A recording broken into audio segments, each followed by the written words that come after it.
8 starters and a first-round offensive lineman to the NFL each of the past 2 years. Now, my spotlight, the guy that I'm looking for today, is Christian Wilkins. He lines up inside a tackle. He lines up outside and in to create matchup problems, and we'll even see him on the offensive side of the football. He and Dexter Lawrence form what Clemson calls the jumbo package on the goal line. That's 700 pounds of man leading the way for Wayne Gallman. And Rodney, that's not the only place he wants to make an impact offensively. He wants to be the J.J. Watt of the Clemson Tigers. He may line up out wide and catch a fade route for all we know. The Clemson Tigers won the toss, elected to defer. So Greg Hyugel's going to kick it away to Troy and Jabir Fry and DeAndre Douglas. They are the deep men for the Trojans. They won their first game of the season last week. Clemson did the same, going on the road and winning at Auburn 19-13. Into the end zone, and that's where it'll stay.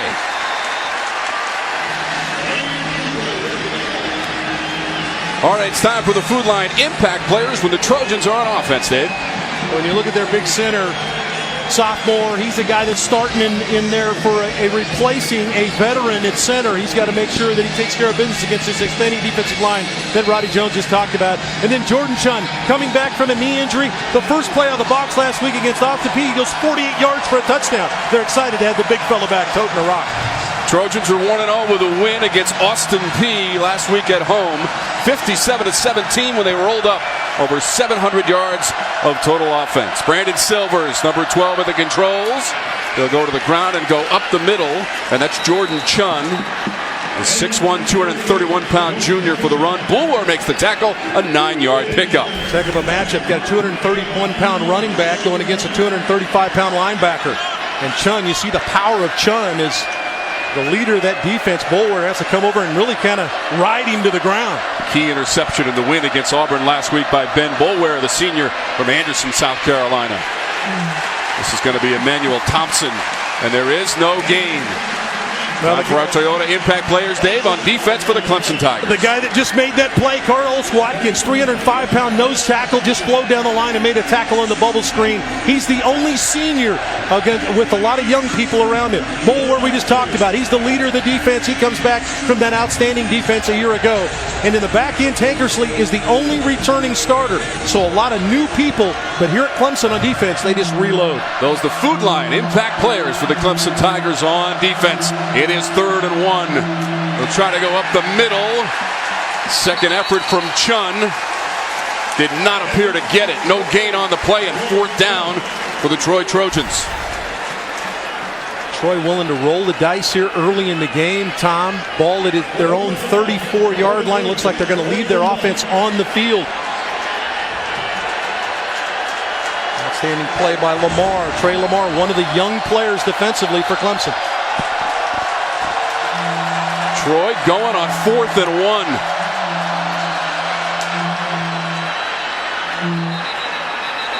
Flag came out. Got the freshman to jump, Dexter Lawrence.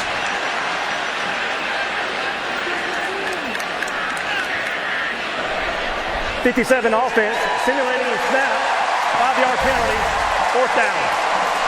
Actually, it's Farrell, the freshman, right here that's going to jump, but the center is going to kind of move the football. You saw him just tug on the football just a little bit and got Farrell, the redshirt freshman, to come across, and so the penalty goes against the Trojans as opposed to the Tigers.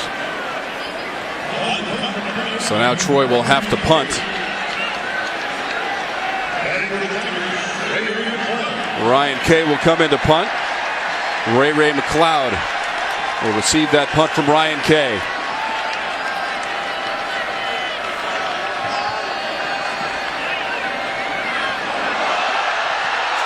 Kay just did get it away. McLeod's going to let it bounce. It's going to roll close to the 10 and be down near the 11 on a 55-yard punt after the pressure. Kay was able to get it away.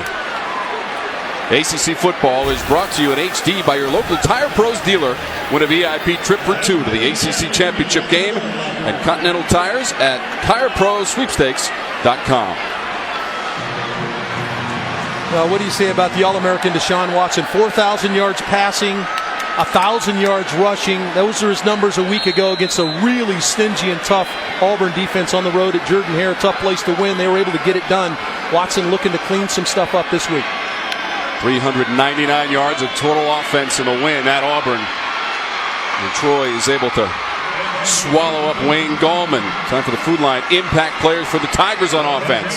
Well, Guillermo up front is the senior. He's the leader of the Union. The Union's what they call their offensive line, usually the tightest group on any football team. And then Wayne Gallman, a guy that kind of gets lost in the mix with Deshaun Watson, had 1,500 yards rushing a year ago, 9 100-yard games. Outstanding player.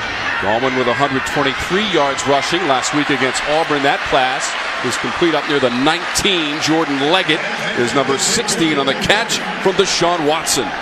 This is another one of those guys, and Leggett, number 16, just going to find that hole in the zone. Good quick throw from Watson, and now they're third and short. Leggett led this team in touchdowns a year ago with 8 touchdown receptions. They got 9 on that previous play to set up 3rd and 2. From their own 18. Watson escaping the pocket. Wants to get that first down himself. He's up to the marker, but there is a flag out at the 16-yard line. Holding 75 offense, 10-yard penalty, still 3rd down.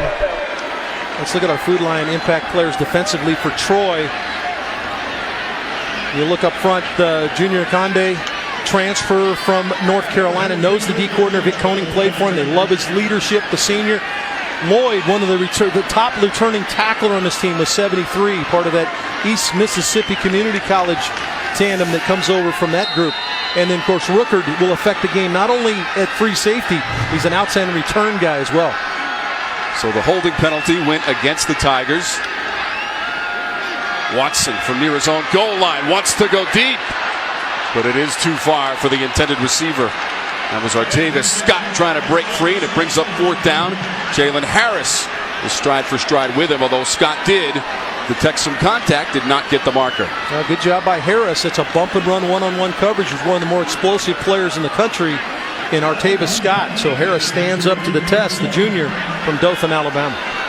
Andy Teasdall to punt from his own end zone. The graduate student from Winston-Salem, North Carolina. Rookard is the deep man. Rookard at about his 44-yard line. Waiting for the punt from Teasdall. Comes up to meet it at the Clemson 47 after a 37-yard punt.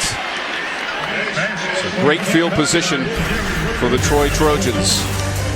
The road all the way to Charlotte. Today for the Tigers against the Trojans on ACC Football. Football is brought to you by Mellow Mushroom, a higher order of pizza. By your local Toyota dealers. Toyota, let's go places. By Progressive Insurance. By Coke. And by Tire Pros. Coach Dabo Swinney and the Tigers entering Memorial Stadium and Frank Howard Field, the 75th year of this facility, the home opener. Dabo Swinney has never lost a home opener. As the head coach, he is 7-0 for the Clemson Tigers. 1st and 10 for Troy and Silvers. His pass complete. And inside the 35-yard line as Thompson made the catch, but a flag did come out. 16 yards on the play. Again, there is a penalty marker. I don't know how this ball got through Tankersley's hands. He's the leading interceptor from a year ago. Holding defense, number 25. That penalty is declined. Go through the play, 1st down. Now, Tankersley is the guy that they called for the hold, but boy, the ball went right through his hands. Excellent concentration by Thompson to squeeze it. When you look at Silvers, he talked about the accuracy, something that Coach Brown talked a lot about when we had a chance to visit with him before the game. And he's the second all-time leading receiver. You see it in completion percentage. But he talked about just his overall feel for the offense now in coming into this season, and then also the ability to know who to get the football to in key situations. There was a whistle before the start of this play from the 31 of the Tigers. The referee is Danny Short today. Neil Brown is the head coach of the Troy Trojans, going up against Dabo Swinney, who took his program all the way to the national championship game a season ago. Second year as the head coach for Neil Brown, who faced NC State, the only other ACC opponent he has coached against, to start last year, and lost to the Wolfpack.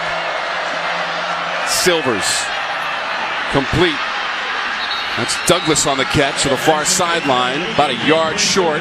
They picked up 9. Van Smith forced him out. Trying to spread Clemson out. See, Clemson got away from their 4-man pass rush, went to a 3-man rush. Now they've jumped back into a 4-man line, trying to provide pressure against Silvers.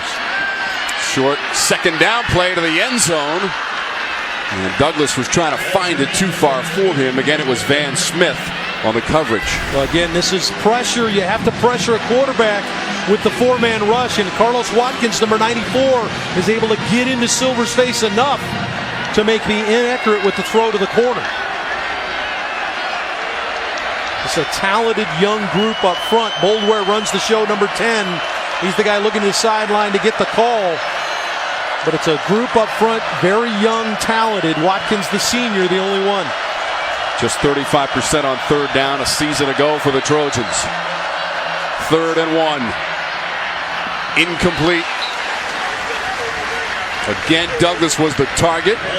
Ryan Carter running with Douglas. And now 4th down for Troy. Now trying to flood the left side, offensive left side, right side for Brent Venables' defense. He calls those defensive units coming in. It's going to be a field goal attempt for Troy from Ryan Kay, who made his only attempt last week against Austin Peay. This will be from 39 yards away to open the scoring, potentially, for Ryan Kay, the senior.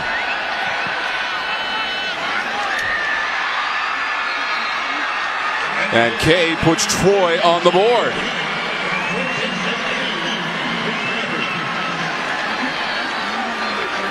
So Deshaun Watson and the Clemson offense will have a chance to respond. This is ACC football presented by Mellow Mushroom. Said to us yesterday, they have to fit the Clemson DNA. We're looking to do it the right way, both in the classroom and out. You don't have to look any further than Deshaun Watson to talk about what they are in the classroom. Deshaun is 5 hours away from getting his degree before his fall of his junior year. It's amazing what they do off the field as well. And that kickoff by Bratcher's going out of bounds. So let's check out our Carolina Ford keys to the game with Dave Archer. Well, when you look at Troy, they need to get first downs. If you get first downs, Watson stays on the other sideline. He can't play, but it also allows you to get in your up-tempo offense and maybe wear down a Clemson defense that's a little bit young and a little bit hyped up. For Clemson, they want to clean up a number of things. And talking to the coaching staff yesterday, they just did not play a very clean game against Auburn. They were able to get out of there with a win. It's a tough place to play, but all that being said, they didn't feel like they played near the type of football they're supposed to play. Deshaun Watson of the Tigers will put it in play from their own 35. And there goes Watson. Up the middle. Dancing outside. Up close to midfield for Deshaun Watson. First down and more at 13 yards. Now, and this is an impromptu play. Watson wants to throw the ball to the outside on play action. Now he's going to throw the ball outside. Nothing there. So he just hits it straight ahead. And you see the elusiveness. I talked about Watson in the opening. He could probably be the tailback for 80% of the teams in the country. It's time to hand it off to Gallman. Just a couple there for Gallman. Officially 3 yards on that run. For Wayne Gallman, ran for over 1,500 yards last season to set a school record in 13 touchdowns. And as Dave mentioned, 9 times he rushed for 100 yards or more for the Tigers. And Gallman now way up here. His versatility is what also lends this offense to be as diverse in their attack. Watson has to improvise. Just going to throw that one into the Clemson bench. Darren Poolday provided the pressure. Well, give Troy a ton of credit now. They're trying to spread Troy out. You saw Gallman split out way out wide outside the numbers to the wide side. Troy's doing a good job of matching up. That time, Deshaun had no place to throw it. Had to scramble to try to buy some time. Ultimately threw it away. So far this season, just 35% on third down for the Tigers. Yeah, 47% last year in that team that went to the national title game. 45-40 against Alabama in that championship game. Watson stands and delivers down to the 31, and it's a sliding Mike Williams. Well, and a guy that Deshaun is so excited to have back. He was hurt a year ago in the opening game here. Just got 2 passes for a touchdown, and he was out for the rest of the year with a neck injury. You can see that they have pretty good timing. 18 yards on that play. They sling it to the sideline. Go down inside the 30. Ray McLeod on the catch. Ray McLeod is one of those guys, when you talk to this staff here at Clemson, they feel like he might be one of the fastest, if not the fastest guy. Certainly in short areas, maybe the quickest guy that Clemson has. Watson, complete. Scott to the 15 and finally dragged down. It's going to be another first down for the Tigers. Artavis Scott and 13 yards. But you don't want Clemson to throw the ball over the top of you, so you play off, and now they throw the quick screen to the outside to Artavis Scott, and Artavis Scott is a punt returner by trade, and he looked like one there. Deshaun Watson throwing for 248 yards last week against Auburn. Handing off to Gallman this time, twisting his way to a 4-yard gain, close to the 10-yard line.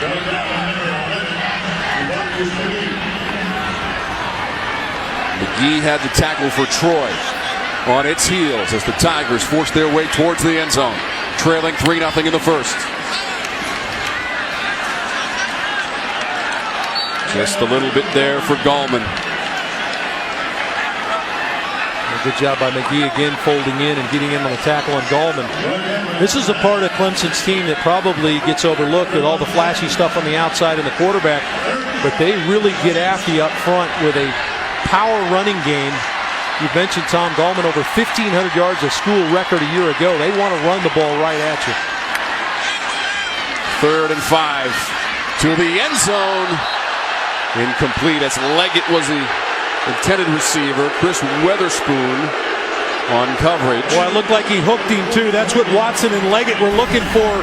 Little pump route to the inside. The tight end's going to be the right of your screen, just going to appear.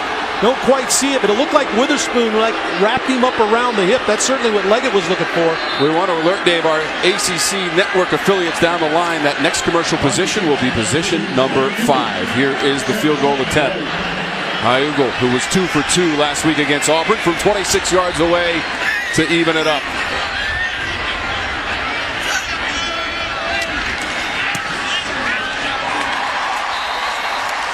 And he's got it. Once again, we want to alert our ACC network affiliates down the line. The next commercial position will be position number 5. Field goal for the Tigers. All tied up at 3 in Death Valley. One of the best places for a pregame meal, which means it's bow time at Bojangles. Grab a big box and feed the whole group with Bojangles chicken, biscuits, fixins, and tea. Remember, it's always bow time when you're tailgating. Go get that big bowl box and enjoy some tailgating. It was bow time for me as I drove up from Atlanta to Clemson yesterday. So always bow time. A couple of field goals represent our scoring here in the first quarter. 10 plays on the drive. Took just about 3 minutes. And culminated in that field goal by Hyugle from 26 yards away. He is now 3 for 3 on field goal attempts in the season. Fry and Douglas await this kickoff. It's going to be Fry. Watch it sail over his head. You know, when you talk about Clemson, we talk so much about the offense and Deshaun Watson. This has been a big-time defense the last couple of seasons under Brent Venables. And you look at the people they've lost, Tom. 6 seniors, 2 of those were NFL first-round draft picks, and then 15, they lose 6 underclassmen, 5 of those NFL draft picks. This has been an amazing program for pumping people into National Football. You talk about B.J. Goodson, T.J. Green, Shaq Lawson, Jerron Kearse, Kevin Dodd, just off last year's defense. But they reload, and they've got a talented crew again this year. Lawson and Dodd from last year's team combining for almost 50 tackles for loss and almost 25 sacks. Chun. That's 4 yards for Jordan Chun. Well, this has almost become defensive line U when you talk about Clemson, and they play physical up front. They rotate as many as 9 players on their defensive front, and they are stout no matter who's in there.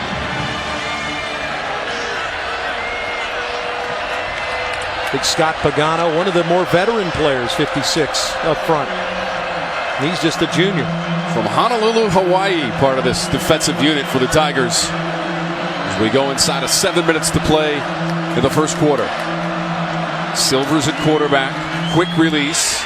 Not much there as Douglas made the catch. Just 3 yards on that play. Jadar Johnson, the safety, a guy that played a ton for him last year, played in all 15 games, just one start, number 18 playing safety. Ron Curse and TJ Green playing in the National Football League, so the next man up, and it's Jadar Johnson.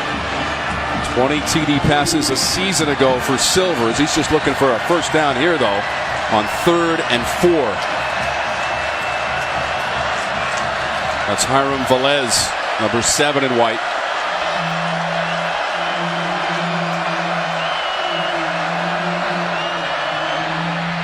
On the run, Flakes up the sideline near midfield. Big play for the Trojans. Andre Flakes. Johnson forced him out. Well, it's really a jet sweep, but it counts as a completion for Silvers, which you love when you have a play like Flakes who can get up the field and make that kind of run. So excellent job by Troy stretching this defense sideline to sideline. There's a whistle that stops the play from the 49 of the Trojans. Offside. Defense number 45 with contact. 5-yard penalty. First down. Talked about how important it is to get first downs for Coach Brown's offense, and you see Brent Venables trying to get the play in from the sideline. This is a real test. Even though they play up tempo at Clemson, it's tough to play this fast, and Troy is one of the better teams at playing this high-paced, fast offense. So now 1st and 5 for the Trojans.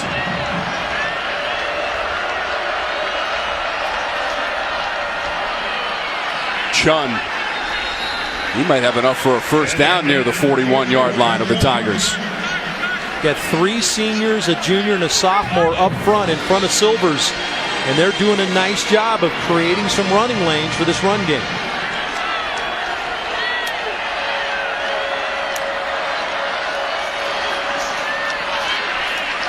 Josh Anderson runs it into the pile.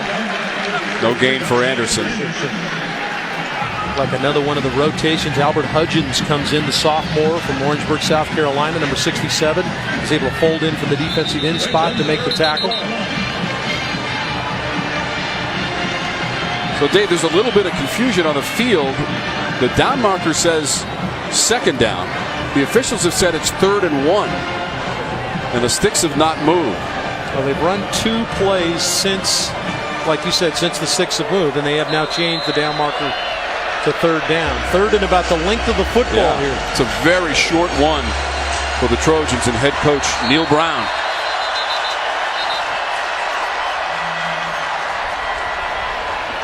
Coach Brown was upset that the fact that the play clock had wound down on them. They didn't think they were going to get the play off. Clock will start on my ready.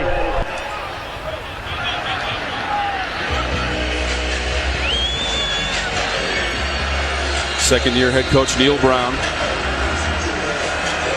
Also an assistant at Kentucky and Texas Tech. Played collegiately at UMass in Amherst, Massachusetts, in the western part of the state. Big 3rd and 1. Snap is high to Chun. And he's going to lose yardage on the play. Back to the 48, Van Smith. A loss of 6. Maybe a little bit too cute here, Tom. Instead of maybe just running the quarterback sneak on 3rd and short, they motion Silvers out and they go to a wildcat, and the snap is too high for Chun to handle. And all Clemson needs is a moment to get up to speed, and there's a number of Tiger tacklers around the football. Christian Wilkins, number 42, also there. Sophomore from Springfield, Massachusetts. So now it's 4th and 7. Well, there's always a few plays in every game that I know coaches and players look back and say, man, I wish I could have done that one over. That might be one right there that Coach Neil Brown is going to look back at and say, you know what? We might have got a little too cute for ourselves. Delay game. Offense. 5-yard penalty. 4th down. So that's the word from Danny Short, and that goes against the Trojans.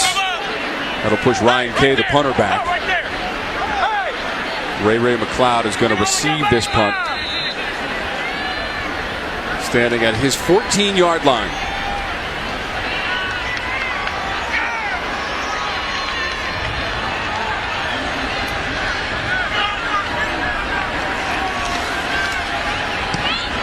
Low kick from Kay. Bouncing close to the 20 and now inside it. And right at the 18 on a 35-yard punt from Kay. No return. So we'll have the Tigers on offense when we come back. What a day. The home opener at Memorial Stadium. And we'll be back after a word from your local ACC station. You're watching ACC football, presented by Mellow Mushroom. Troy and Clemson, fantastic crowd for the home opener.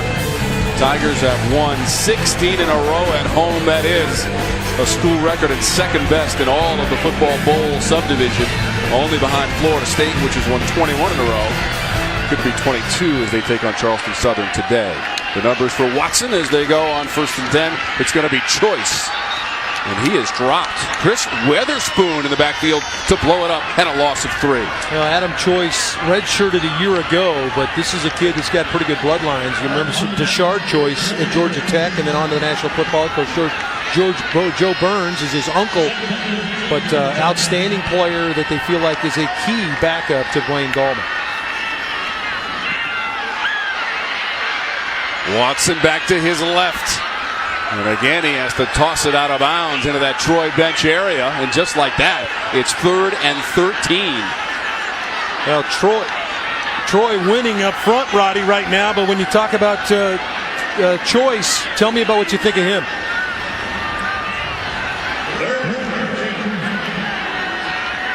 Natural runner, a more natural runner than even Wayne Gallman. I played with Tashard Choice, who Adam Choice is related to, and you talk about patience and vision. I know Tashard has told Adam a lot about those two things, which is why he's such a natural runner. On 3rd down, Watson has the time. There's the pass and the catch up near the 45. It is incomplete. Incomplete. Right near the 45. Kane ran under it, had it for a moment. That bump and run coverage. This is a well-thrown ball by Deshaun Watson, right on the money, and that's one Kane's got to reel in. Just a catch you have to make. Just could not hang on. Good tight coverage, though, by Troy. Those are the kind of plays he's going to need to make for his quarterback. A little bit disconjointed now offensively for Clemson. Having a tough time blocking Troy, not giving Watson enough time to sort things out.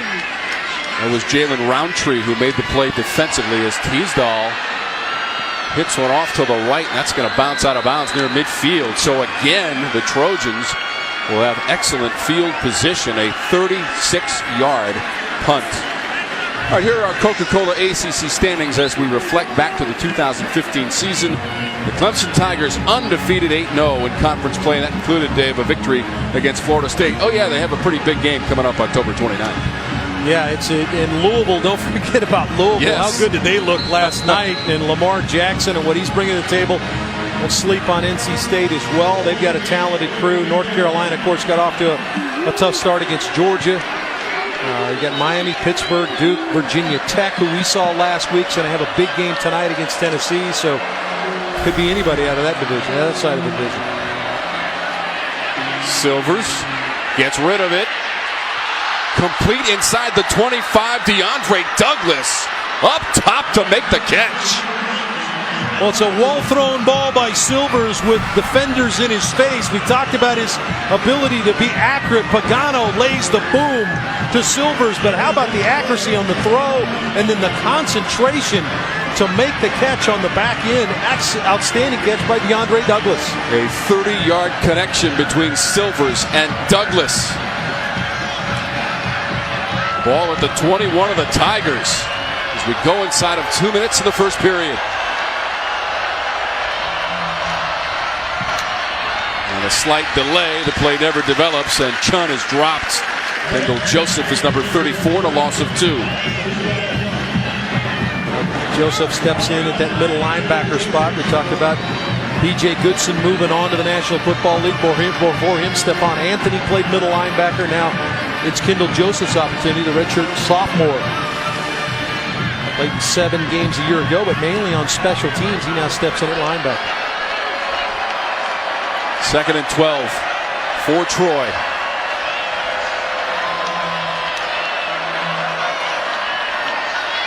Silvers, incomplete. He's looking for a slashing Emmanuel Thompson. I think it's safe to say, Tom, that Troy has Clemson's attention. They may have already had their attention, but Coach Neil Brown's team came in here loose, ready to play. They warmed up really loose before the game. Looked like they were excited to be in the building, and they are giving Clemson all they want right now. Silvers had a couple of TD passes in the win against Austin Peay last week to open the season for Troy. Now 3rd and 12. This is where Silvers needs to be careful with the ball. Clemson will be trying to heat you up the pass rush, and we're going to get a timeout. So the Trojans decide to take a timeout on this 3rd down play. Time to go around the ACC. It's presented by Mattress Firm. Busy day. And Pittsburgh out in front of Penn State the first time they've met in 16 years to renew that rivalry. East Carolina, NC State as well into the 2nd quarter, Dave. Well, cool to see Florida State out quick too, but good to see James Conner, the Terminator, back last week. And then coming up later on today, we'll be at Georgia Tech next week as they take on SEC's Vandy. How about the big game in Bristol, the battle in Bristol? Virginia Tech, Tennessee, and of course Virginia got to go all the way out to the West Coast to Eugene to take on the Ducks.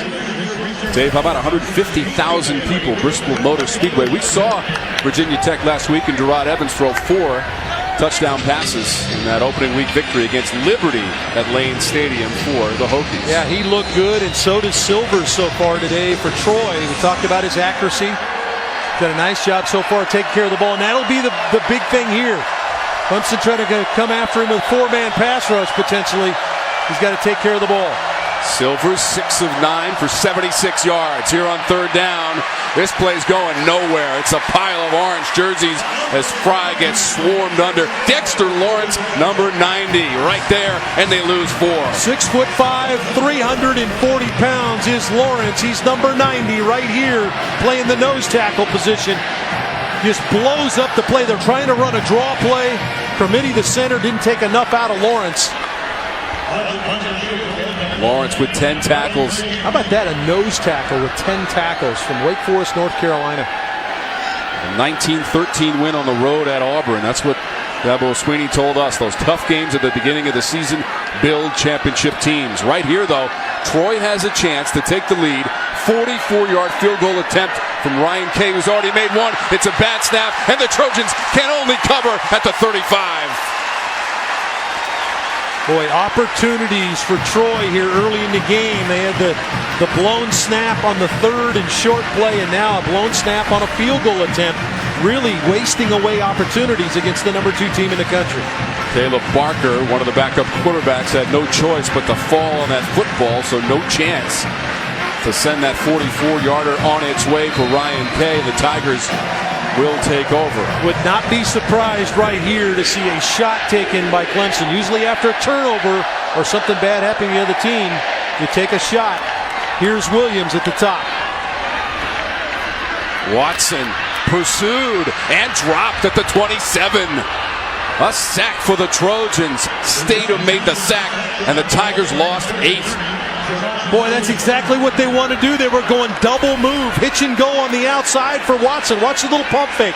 Little pump right there. He wanted to go deep, but Statham came clean immediately through the middle and put the Heisman Trophy candidate on the ground. And that will be the last play of the first quarter. Safe to say, a surprising score after the first 15 minutes. The 50th anniversary of Howard's Rock. But this one is all tied up at 3 in Clemson. Second quarter here in Death Valley. Clemson and Troy tied at 3. And when we caught up with Troy head coach Neil Brown earlier in the week, he told us that he has such a young team that he's not sure if they knew what they were walking into and how good this Clemson football team was. But he didn't know if that ignorance was good or bad. Well, it seems like early in this football game, it's been a good thing, and that says a lot coming from the 4th youngest head coach in FBS football. Scott on the edge, muscles his way up past the 35-yard line. You know, finishing up with what Roddy just was talking about, just 15 seniors on this team. It's the 14th fewest in the country. Couple that with, as he just mentioned, the 4th youngest head football coach. Absolutely. 3rd and 8. Watson flushed out of that pocket again. Look at the pursuit from the Trojans. 3 and 4 white jerseys bearing down on Watson, and a penalty marker has come out. Boy, this offensive line is having a really tough time handling Clemson's front four, Troy's front floor. This looks like a holding penalty potentially against Clemson. There are multiple fouls on the play. Illegal substitution on the defense. Holding on the offense. Those penalties are all set. Repeat the down. Wow, you don't really want to give Deshaun Watson another opportunity. Right here, maybe the hold right there on Nakande. Deshaun takes care of the ball and gets out of bounds. But the illegal substitution for Troy gives Clemson another opportunity. And Tom, we've been talking about this, the little mistakes, the bad snaps, and now to give Clemson one more opportunity on 3rd down, come back to haunt you a little bit. If you look at the first quarter stats, the two teams combined 2 for 9 on 3rd down, defensive game. 3rd down situation for Deshaun Watson, the junior from Gainesville, Georgia, working out of that shotgun for the Tigers. The release, intercepted at midfield. Picked off and down the sidelines for Troy.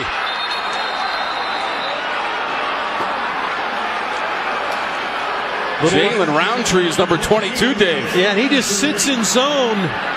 I'm not sure Deshaun Watson saw the coverage, but when you're heating the quarterback up, his decision-making tends to speed up a little bit and didn't let the play develop.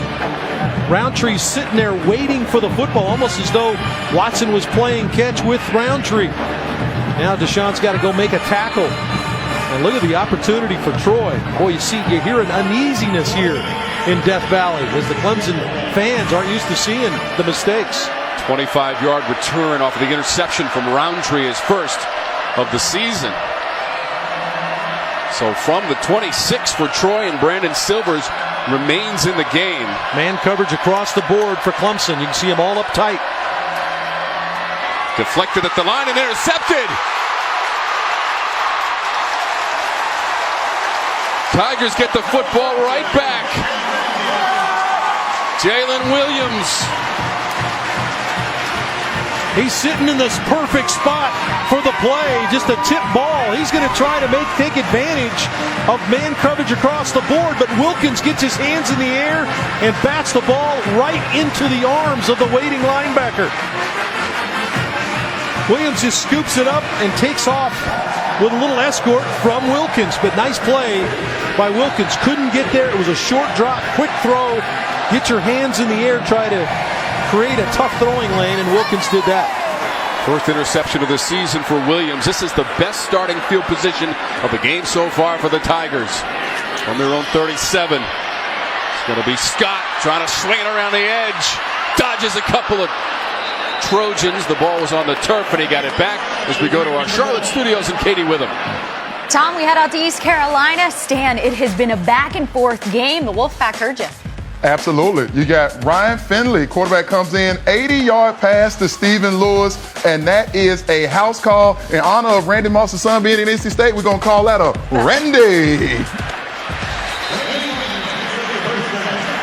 Northleaf's coaching from the studio now. How about that? Making calls, and obviously made the right call.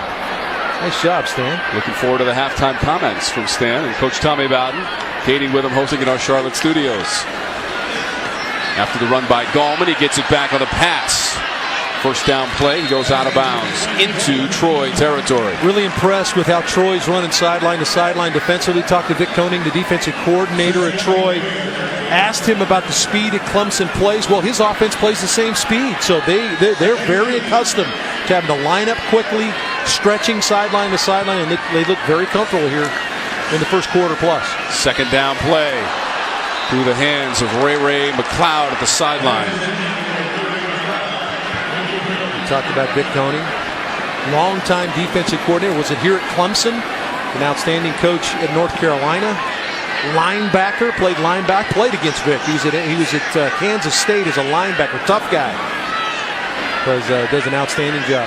Defensive coordinator here in Clemson from 2005 to 2008 under our good buddy Tommy Bowden. Well, he talked reverently about Tommy Bowden, did he not? Very kind words to say, and I have to agree. Although I had to spend 3 years with him in the studio, so I got to know him pretty well. This one deflected, and it hits the turf near midfield. Trying to check the ball down to Wayne Gallman. Nothing going on downfield. He got pressure in his face. Gallman had just turned around. Gallman blocking for the quarterback, just going to turn around. So he's just trying to dump him the football, and he hits one of his own linemen in the back. Looked like Taylor Hearn, the left guard, got in the way of the throw and kept Gallman from catching the football. Boy, very disjointed first quarter and 3 minutes here for Clemson on offense.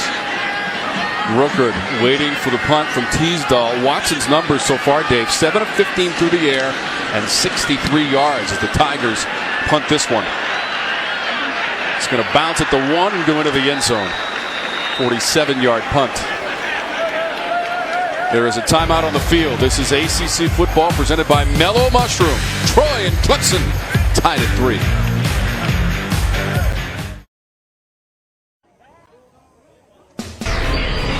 ACC football is brought to you by New York Life, official corporate champion of the ACC. By Coyote Tractor. By Hardee's. And by your local Toyota dealers. Toyota, let's go places. Tiger fans so excited for this home opener. You know, the Tigers have been on the road a lot, Dave, when you go back to the end of last season. This is their third straight opponent from the state of Alabama. And Troy has had some good field position to start. Here they'll be at their own 20. And Caleb Barker, now the coaching staff told us they would go to the backup quarterbacks. Sure enough, here's Caleb Barker in the second quarter. Right up the middle. It appears to be first down yardage out beyond the 30-yard line, 12 yards on the run. It's Caleb Barker, the freshman. Yeah, the freshman, Decatur, Alabama, Priceville High School, 4,300 total yards his senior year for Barker. Outstanding runner. They wanted to get all three of their quarterbacks in. I think you mentioned earlier, Tom. Barker now in for Silvers. Outstanding runner. So Barker, who had a touchdown run of 50 yards in the opening game of the season. Now Sawyer Smith has come in at quarterback number 3 as he hands it off.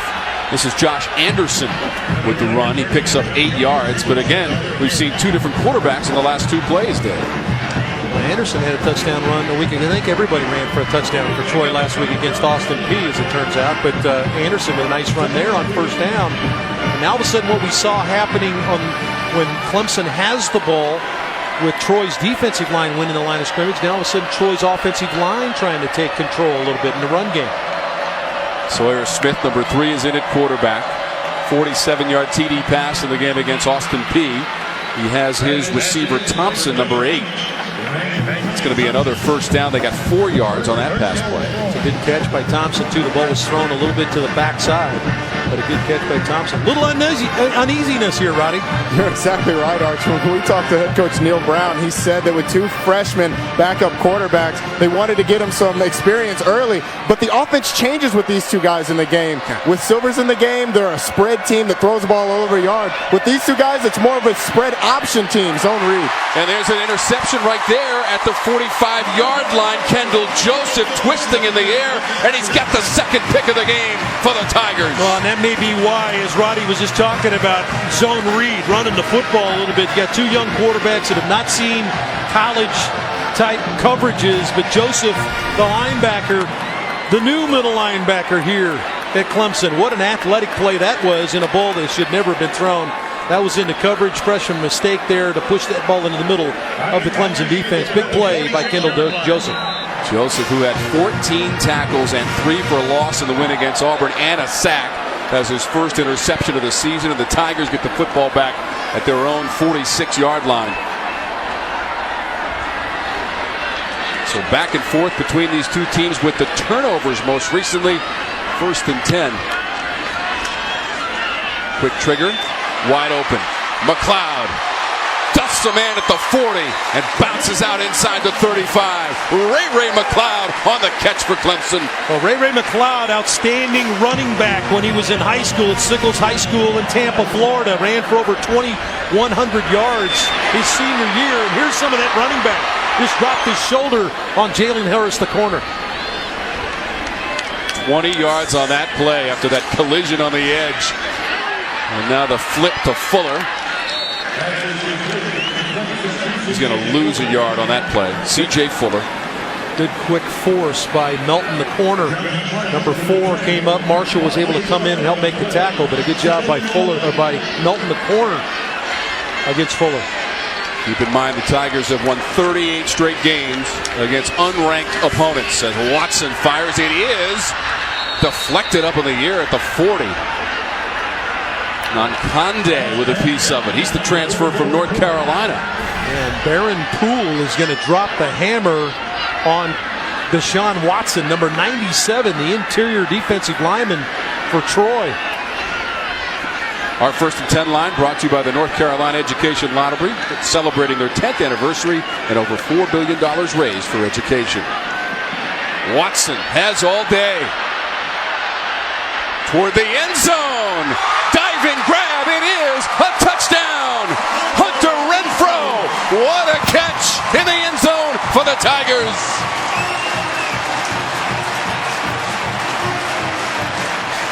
Boy, Renfrow a little late to get up. Hopefully he's okay, which it looks like he is. They're still looking at him down there. He's still down on the field. Look at Renfrow lay out here. Watch the right foot. Looks like it's obviously very close. I think I see green between the toe and the white line. What a play by Renfrow.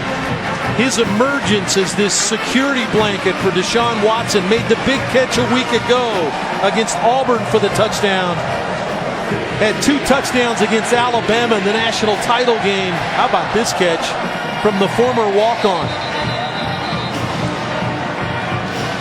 We only hope that he's okay because he's still down over in that side as we look very closely. Watson's eyes immediately look for number 13 as he skated out of the pocket. Renfrow made that key catch late in the game against Auburn. He is up and moving towards the Clemson sideline. Touchdown last week, a touchdown today for Hunter Renfrow. The play is being reviewed. I just didn't see anything on our replay there that would indicate that Renfrow is out of bounds. Certainly looks like there's some green between the toe and the sideline for Renfrow. Crowd reacting here as they see the replay on the big board here at Memorial Stadium. Our referee is Danny Short. Our replay official is Jack Kramer.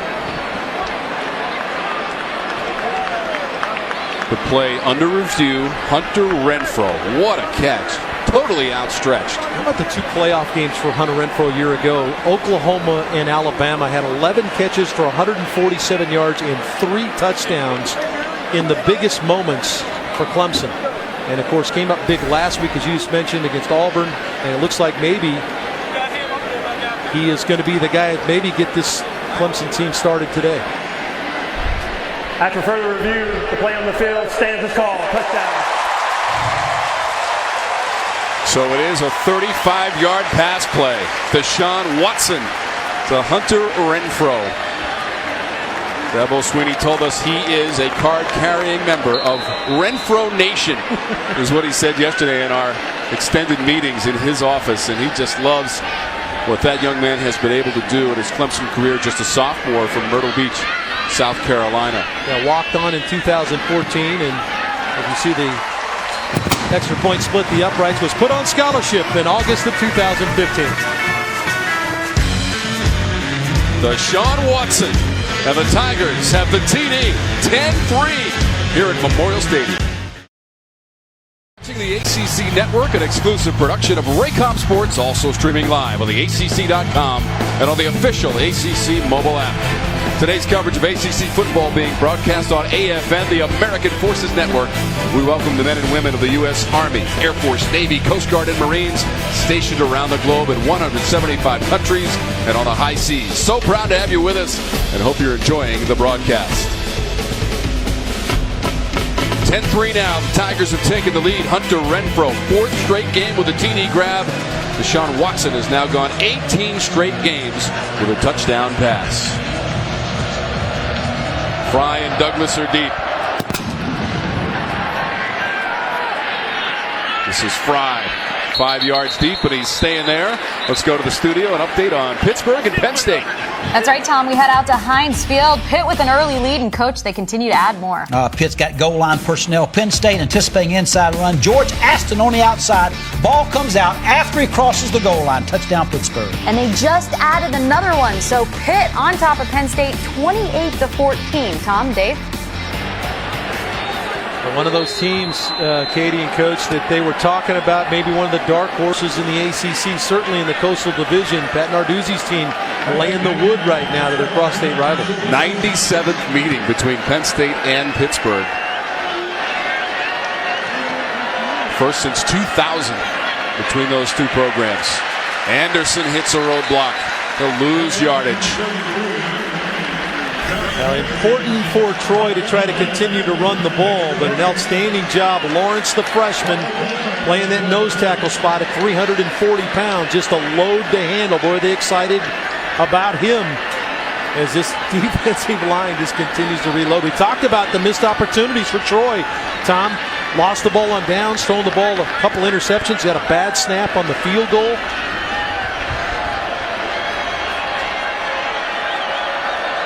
Second and 11. Chun. He'll get two. Bring up third and long. Well, Christian Wilkins played defensive tackle a year ago. They've moved him to the outside now, and he's one of those heavy-handed guys it's tough to handle. 310 pounds playing the edge. Springfield Mass guy, Tom. Home of the National Basketball Association Hall of Fame. I used to work out there in the early days of my television career, Dave. And Christian said he used to watch the station I worked for. But he had not been born when I was working there. So here's third down. Over the middle and complete, short of the markers. That's John Johnson, number 2 on the catch.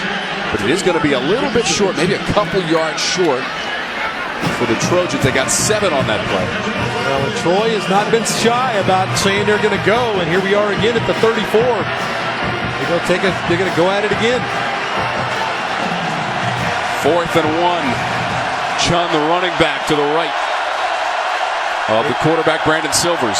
Maybe try to pull Clemson off. Play clock down to 7. Going to try to pull them off. This is all a ploy to try to pull Clemson offside. They're not going to be able to do it. And Troy took a timeout there with just 8:02 remaining in the second quarter. So the attempt by Neil Brown and his coaching staff to draw the Tigers offside, unsuccessful. And it's 4th down again. This time, though, a sure punt coming up. Well, this is Troy. This is Tom, where you, as a coach, you could come in with potentially your punt unit and have your fake in place. It'll be interesting to see if Dabo Swinney keeps his defense on the field, thinking maybe there's still a chance they'll go. Dave, the AP Top 25 is brought to you by Progressive Insurance.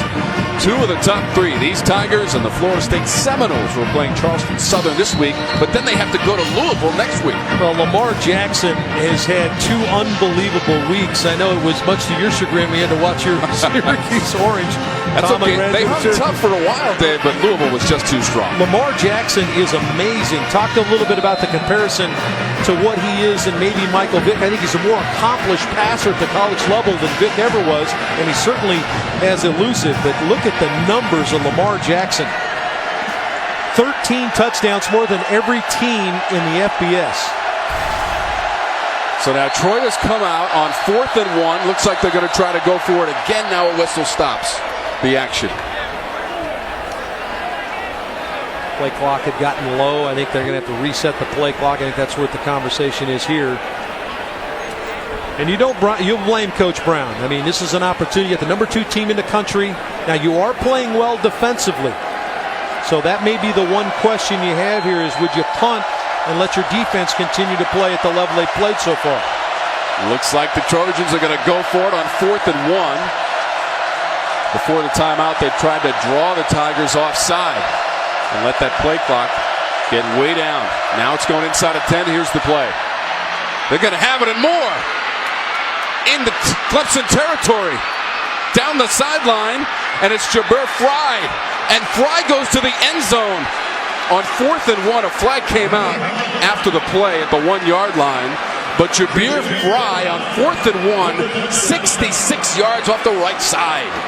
Well, what a gutsy call, and we'll take a look at the flag. This might be a celebration early. But Fry is a guy that's at great speed, obviously. Just the sweep play caught Clemson obviously off guard. Clemson was crowding the middle, expecting maybe quarterback sneak or their big back straight ahead. They faked that, and Fry on the kind of a jet sweep scenario, and it's a gutsy call against a fast defense to run to the perimeter. This is Danny Short, our referee. After the touchdown, unsportsmanlike conduct, taunting, number 5 on Troy. That penalty will be carried over to the kickoff. Well, Tom, let's take a look at Alex. See how crowded, look how crowded they are here, and they're going to run the sweep. Need one block on the edge. There's the block, and Fry's down the sideline. Remember, Clemson subbed in bigger people thinking, okay, they went to a big package. We got to get bigger people on the field, so not as much speed maybe necessarily on the field in the back end for Clemson, and Fry shoves it in the end zone. 66 yards on that run on 4th and 1 after they had tried to draw the Tigers offside. 4th down conversion for Troy and a touchdown. And we'll be back after a word from your local ACC station. ACC Quarterback Challenge presented by Coyote Tractor. New and improved. The ACC's football game lets you practice your passing from the backyard to the beach. Quarterback your favorite team. Download for free today. We are all tied up at 10 after a 66-yard play on 4th and 1 for the Troy Trojans here at Memorial Stadium. Again, the two teams have only met once prior to today. That was 2011. And Troy had a 16-13 lead at the half in that game, although the Tigers did go on to win it 43-19. And Troy has only beaten one ACC opponent in their history, Dave. You have to go back to 1947 when they won at Florida State, 36-6. This kickoff's going out of bounds also. Once again, here's that TD play. 4th and 1, and it's Fry around the edge. Here's Christian Wilkins. They're going to influence blocking, meaning nobody's going to block him. He's going to step across. He gets influenced into the backfield. They use Christian Wilkins' aggressiveness to a disadvantage for him. He shot into the backfield thinking it was going to be an ISO play straight ahead. They got Fry to the perimeter, never even blocked Wilkins on the play. Outstanding design by Coach Brown's offensive unit. Really good job. And really an interesting sequence by the coaching staff, Dave. They tried to draw Clemson offside on 4th and 1, called timeout, then went back out, tried it again. Well, you gotta love that Neil Brown is going to take his shots. Hey, we're in the house of the number 2 team in the country. We're only going to get this opportunity once. Let's go after it. Watson. Scott got away from a tackler at the 45 and up towards midfield. 17 yards on the catch. Artavis Scott. Taking advantage of the soft corner, meaning the corner was backpedaling out. Throw the ball quickly to Scott and let him run after catch. See how the cushion up here. See how far off the corners are. They're going to take advantage of that to the wide side of the field. Watson's pass. Complete at the 40. It is Kane. Another first down play for the Tigers. This classic example of taking what the defense gives you. Soft corner to the wide side of the field. Same play other way. Deion Kane catches this one. That one chews up 14 yards to the 36 of Troy. And first down. Look at Troy close up with the corners now. Want to take away that throw. Watson to the air again. He's going deep to the end zone. It is incomplete. Kane, the intended receiver, in the end zone. Yeah, and this one's on Deshaun Watson because Deshaun doesn't get the ball out there. Kane's going to run clean. They got the corners up, which put the receivers on safeties. Now Deshaun just has to throw the ball to the back line. He underthrows it. Kane tries to elevate, but a good job by the Troy defender. Was that Witherspoon that elevated, knocked that ball out? Melvin Tyus was also back there, day number 12. This will be Fuller. Tyus, the freshman, did a good job of getting back into the play and batting the ball down. But it's the chess game when you start talking, Tom, and you start talking. They took the quick throws to the outside. All of a sudden, Troy comes, responds, corners up as you look at Deshaun's numbers. And then now you're throwing the ball against safeties with your receivers. Just underthrown there. Scott, the leading receiver, with 4 catches for 47 yards this time. Watson trying to get that first down. Might have come up a yard short as he was diving on Conde. Took him down. Yeah, it's the design run for Deshaun Watson. I think this is something they didn't want to do today. They didn't want Deshaun running the football very much, but Troy's played so well that they're going to have to pull out all the stops. So now a 4th and 1 situation for the Tigers. And this is usually Deshaun Watson on the power play in the run game. Watson makes the cut, trying to battle for that marker. He didn't get there. He did not. No gain on the play, and the Trojans hold on 4th and 1. Justin Lucas, number 30 in there. Also number 90, Trevon Sanders. Troy simply winning up front. Clemson having a tough time blocking Troy, and that's really on Deshaun because they were expecting to go outside. You saw the personal protector for Deshaun Watson was outside, and Deshaun decided to cut it back to the inside, and there were a lot of Trojans waiting on him. Neil Brown's team is engaged on the road here. They are tied with the number 2 team in the country inside of 6 minutes to go in the second quarter on ACC football, presented by Mellow Mushroom. That pass behind the receiver, but a great catch by Douglas on the pass from Silvers. Oh, that really was a good catch. Just to catch the ball in the shotgun and shoot it into the slot area. And what a catch by Douglas on first down. Now, we talked about the key to the game for Troy were first downs.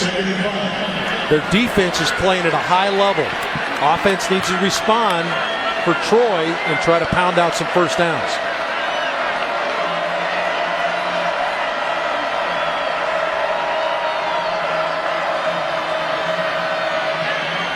Silvers to Chun. He's got a first down. He's up near the 45-yard line as he barrels his way. Dorian O'Daniel forced him out. Yeah, and he ultimately makes the tackle. O'Daniel has a chance for the tackle. It's a screen play. 3-count screen to Chun.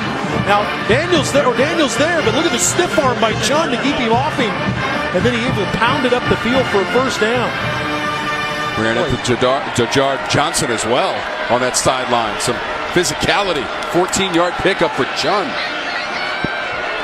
Mentioned he was hurt a year ago in their first game, back off of a knee injury, and well, he's looked good in the first 6 quarters of football. Only had 7 carries a season ago. This the pass to the boundary, and whistles by The two players in the vicinity. Salim, the intended receiver. Wanted to take a shot against bump and run coverage on the outside, but again, pressure changes the thought process, or at least the timing mechanism for Silvers, as Wilkins broke clean. Christian Wilkins, number 42, broke clean and put the pressure on the quarterback. Wilkins has a sack today. 2nd and 10.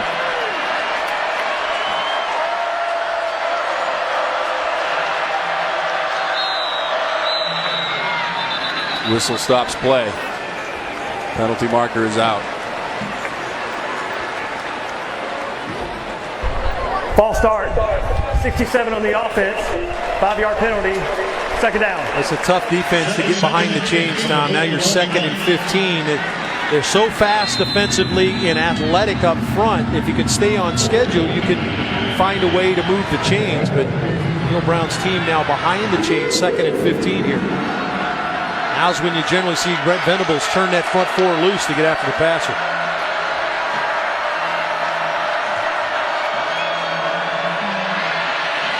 Silver's pass is intercepted. Dorian O'Daniel near the 40-yard line. Boy, again, pressure up front creates the problem. They wanted to shoot the ball into the right flat to the back, but it's Wilkins moving from inside to outside, is in the quarterback's face, rushes the decision making, and O'Daniel is camped on the back. See the ball thrown to the back just a little bit wide, and O'Daniel's there to make the play. So 3 interceptions in the first half for the Clemson defense. Kendall Joseph and Jalen Williams also have interceptions. Talked about it early, Tom. Roddy went in depth about this defense and what they can do from a pressure standpoint that changes how you play as a quarterback, and they certainly have affected the Troy quarterbacks today. This has been a sputtering offense, and give Troy all the credit. You know, obviously you talk about Deshaun Watson and all the weapons they have, but Troy deserves a lot of the credit of why Clemson's struggling a little bit offensively.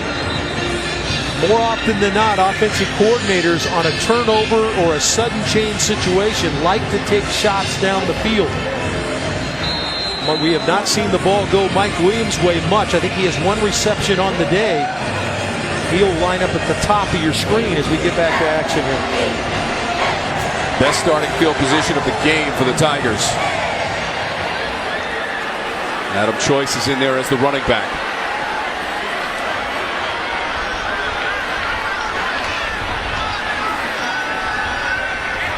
Watson steps up. McLeod down to the 20. This is an exciting player when he gets in space. Talked about him as a running back in high school. He's right here. He's just going to get out in the flat, and they're going to clear out with their 2 outside receivers. Well, actually, McLeod comes across in motion. I apologize. Gets over that right flat. No one there, and a good read by Watson. 3rd catch by McLeod. That went for 20 yards. Watson to the 5-yard line. It's on target. Mike Williams, 15-yard pickup. 1st and goal for the Tigers. Just the impromptu play. This is what Deshaun does when things begin to break down. He gets out of the pocket and finds his big-timer Williams on the outside. His 2nd catch of the game. Officials having a conference down by the pylon, far side of the field. Right along the sideline was the Williams catch. Is there a discussion maybe that Mike Williams stepped out of bounds prior to catching the ball? Let's take a look here. Really no question about Williams catching the ball inbounds. Did he step out of bounds prior to catching the ball? I think that might be the discussion right here. Williams had 9 catches to tie a career high in the win against Auburn. The ruling on the field was that the player went out of bounds and came back in with the person who touched the ball. It is an incomplete pass. So you got it from Danny Short. And Dave right on top of the play as Williams went out of bounds, first to touch it upon coming inbounds, and the catch is negated. Well, and I'm not sure I don't know if he was jammed out of bounds at the top. Let's take a look. He's right up here. Let's see, watch as this play develops. And they determined that he put that left foot on the sideline. This just field awareness by Mike Williams stepping out of bounds really was not forced out defensively. 2nd and 10 from the 20. That one deflected by Watson, and now 3rd down for the Tigers. Nkande. Well, what Mitch Hyatt has to do, who's the left tackle, he's got to shoot his hands. Whenever Nkande elevates, you teach that offensive lineman to jam those 2 hands into his chest to knock him backwards or pull those hands down. But there's no use of the hands by Hyatt, so Nkande elevates and bats the ball away. Just 2 of 8 on 3rd down for the Tigers. Over the middle, short of the marker at the 15 is Williams, extended for the catch and 6 yards. But again, it is short of the 1st down by a good 3 or 4 yards. A good tight coverage again by Roundtree, and it looks like Clemson thinking about, let's go for it here. But they think better of it, and they'll send the field goal unit onto the field. Here comes Hugel onto the field to kick a field goal.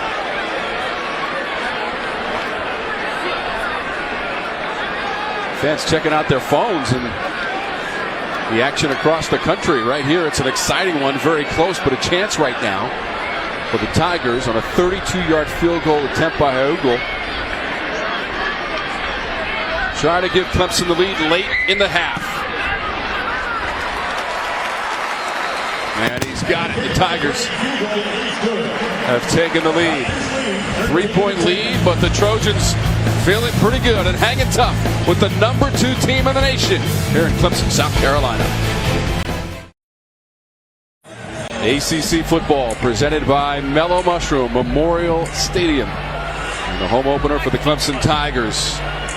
Hugel with the field goal to give them the 13-10 lead late in the half as we take a look at our Haviland defensive shield. And Brent Venables, the 50-year defensive coordinator for the Tigers, Dave.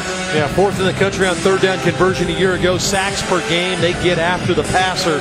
Boy, he's really built an outstanding tradition defensively here. Coming over from Oklahoma, arrived on the scene, and they have been very good on defense at Clemson.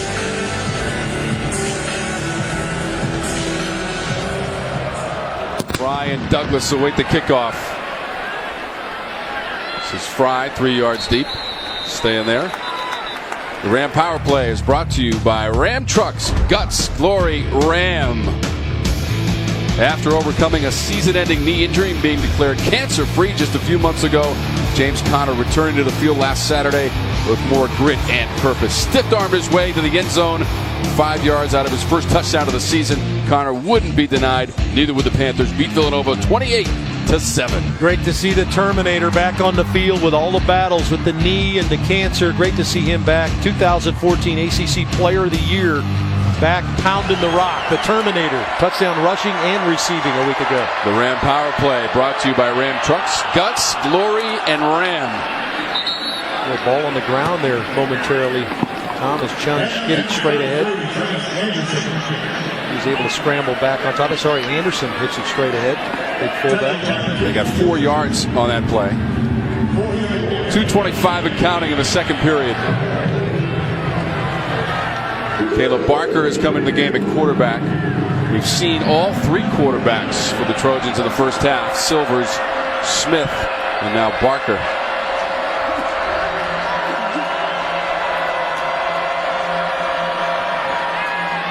Barker wants to run. Met head on at the 30-yard line. Kendall Joseph after a 2-yard pickup. Timeout by the Tigers. Let's go back to our Charlotte studio. See what's coming up at halftime. Katie? Lots coming up at halftime, Tom. We are going to be talking about this game, our Mellow Mushroom Game of the Week, because I didn't think we'd be right here right now. Stan, you challenged Clemson. Have they cleaned it up? They absolutely have not. I mean, you're talking about the 2 games combined. They're scoring, 32 points in 6 quarters as opposed to 38 points per game last year. They are not making a championship statement. That's the offense. What about the D? Defense has played well, creating 3 turnovers. One problem on the short yards, 4th and 1, giving up the long touchdown run. Clemson defense has helped them in this game so far. We're going to talk about the in-state rivalries coming up at halftime. Keep it here. Tom, Dave. Katie, thank you. And this is a Clemson team that's really going to have to spend some time on the board at halftime. I think they're going to need to get back to the run game. The running game has not been a factor for them offensively. They're going to get back to doing that kind of stuff. There's 26 yards on the ground in the first half for a Clemson team that ran it big time a year ago. This is 3rd and 5. Troy's just 1 of 6 in the first half in this third down situation.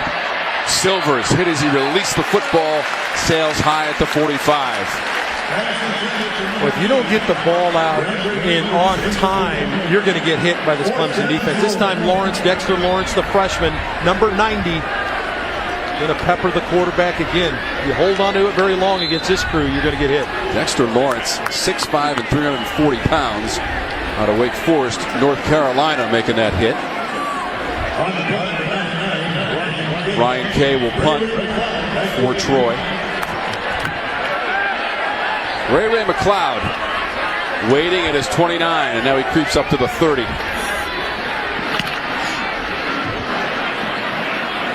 McLeod fields it. 40. Room for McLeod. Down the center of the field and into the end zone. The shoe came off, but McLeod and the ball ended up in the end zone.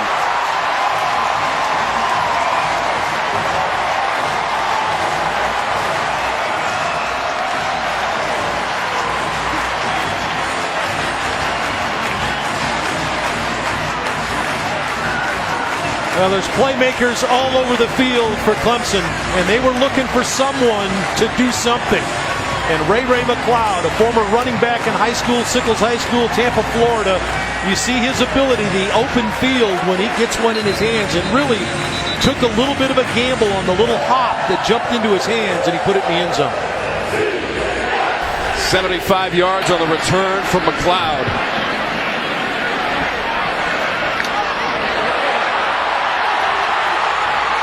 Well, look at McLeod. Just the great speed is what sticks out to you. He steps in the end zone. Now they're going to take a look now. McLeod let the ball go right at the goal line. And they're going to take a look. Did he cross the goal line before the ball came out? I'm not sure why guys are doing this. We've seen this a number of times. Carry the football to the back line with it. Going to be hard to tell from there. Here's the look they're going to take a look at. Does he still have it in his hands as he crosses the goal line? Boy, that is really close. I would say no. He doesn't have the ball in his hands as he goes over crosses the end line, but I'm not sure that's definitive enough. It's a little bit of an angle. You need indisputable video evidence. Boy, I just don't know why guys don't carry the ball into the end zone. Carry it all the way through the back of the end zone. The call on the field was touchdown. It is under review. If it stands, it's the first punt return for a TD since 2014 for the Tigers and Adam Humphries. Let's take a look at the results on the ball. If we can see this ball on the ground, laying on the ground. Now there's the Troy right here. Seeing the Troy guy pick up the Troy coverage man picks up the football. So he actually ends up with the ball in his possession at the 1 foot line. But again, that angle's it a little bit. That shot we give you is at a little bit of an angle. Is it definitive enough for them to be able to determine Ray McLeod let the ball go prior to crossing the goal line? Jack Kramer is a replay official. And there's folks in Greensboro as well taking a look at this play in the command center in Greensboro, employed by the ACC this year, where other officials are also monitoring play in the ACC, including our game here at Memorial Stadium. Dave, it should be a non-issue, though. Well, yeah, this happens all over the country at the college level. It happens a lot at the NFL level. I'm not sure what the flip is at the goal line, whether there's something going on there that everybody thinks it's cool or what. I don't know what it is. It's cool to have the ball in your hands when you cross the goal line is what's cool. And it's not definitive, but I think the ball's out prior to crossing the goal line. Again, the call on the field is touchdown, as McLeod took it in from 75 yards out on a punt return, but it is under review.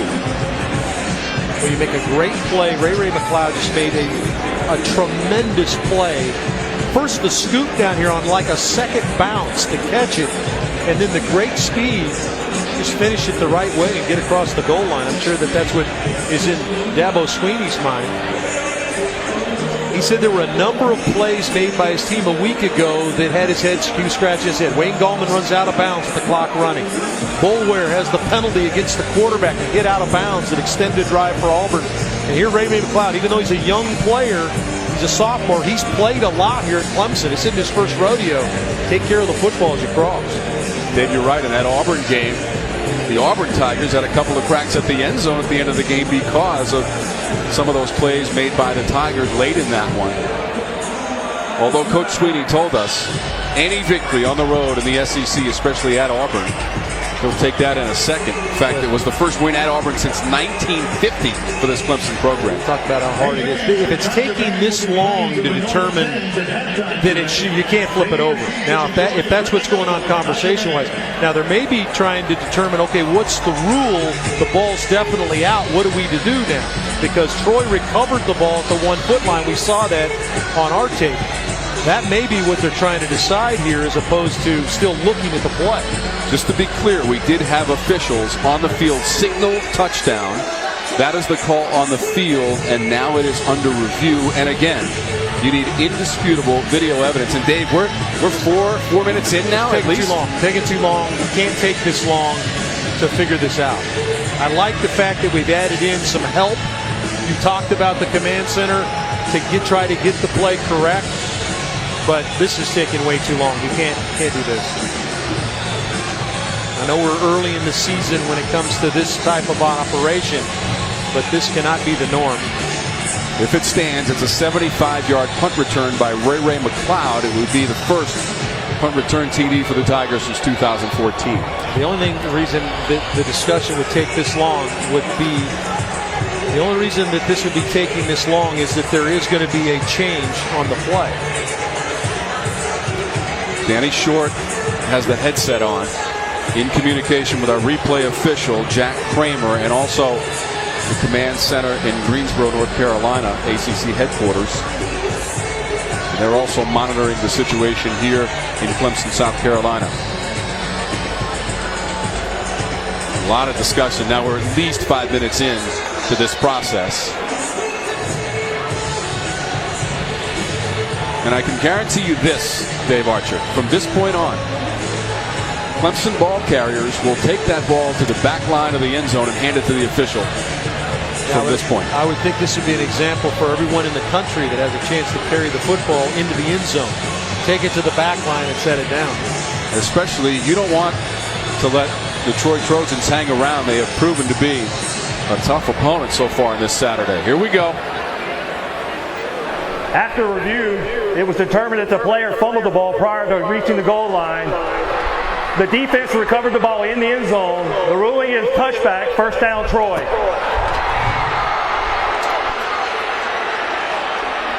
Incredible. The call has been reversed. Yeah, that would be the only reason why that would take that long. They were trying to get a definitive rule. Does Troy have the ball at the 1 foot line? And you see Troy's reaction to the sideline and to the play, the heads-up play to recover the ball. And now Troy gets it on a touchback. Boy, just a huge mistake by Ray McLeod. Unforced error there. Teammates, though, on the sideline going right over to him for support. But again, releasing that football before crossing the plane, and it would have been a 75-yard return on the punt for Ray McLeod. Take the points off the board. Give Troy the football. 13-10 Clemson. Douglas up to the 28-yard line. 8 yards on the play. DeAndre Douglas, a popular receiver in the first half for Troy. This is just that jet sweep type play. It's a completion because the ball's shoved forward by the quarterback. Essentially just a short little toss forward. And they've had some success with the play. 4 catches for Douglas for 47 yards in the first half. I would think Troy would, they're still going to try to move the chains, but they're going to be careful with the ball. Turn the ball over 3 times here in the first half. Going to be careful with the football deep in their own end. 3 interceptions for that Tiger defense. Silvers, first down and more up to the 38. Now I would think you would step on the accelerator a little bit more. Out near your 40-yard line now, you're in a green light situation. You've done a good job of moving the chains the first time. Now caution now is plays out, and you go full go. 11 yards on the catch by Salim.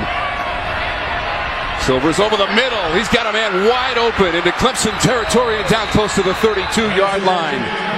Andre Flakes on the catch for Troy at 28 yards. And Flakes had the block on the quick throw on the last play. This time in the slot, just runs the little post route. Excellent throw by Silvers.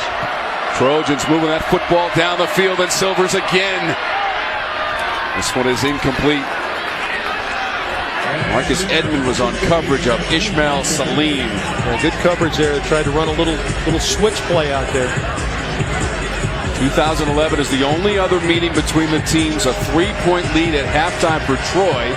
The Tigers would dominate the second half ultimately. I talked to Neil Brown. Roddy and I talked to Neil Brown just before the kickoff, and he said, well, we'll try to give you a show. We're going to try to hang in there.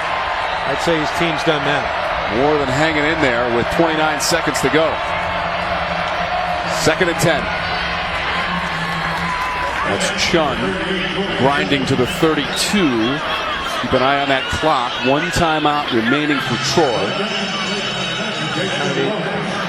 Wow, having a tough time misplacing the ball. Silvers anxious to get the ball in his hands. They're trying to set up a field goal here.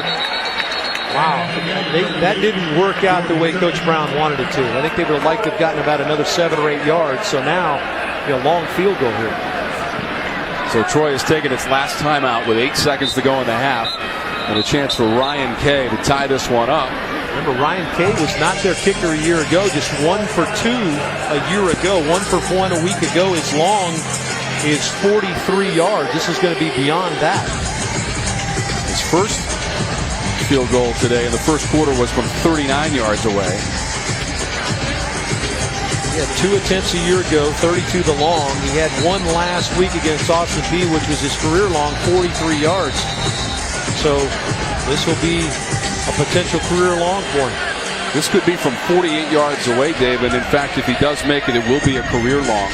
47 is the longest that Kay has hit from. So what a turn of events. Clemson thought it had a punt return touchdown. Instead, Troy gets the ball, moves it down the field quickly, and now a chance for a 48-yard field goal to tie this game. 8 seconds to go in the half. Here's Ryan Kay.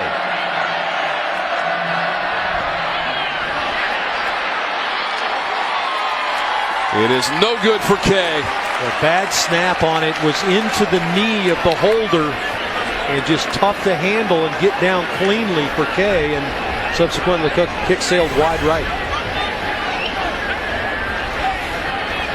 Coach Brown, upper left, body English, not quite enough. Yeah, I think the snap being low and not placed cleanly affected Kay on the kick.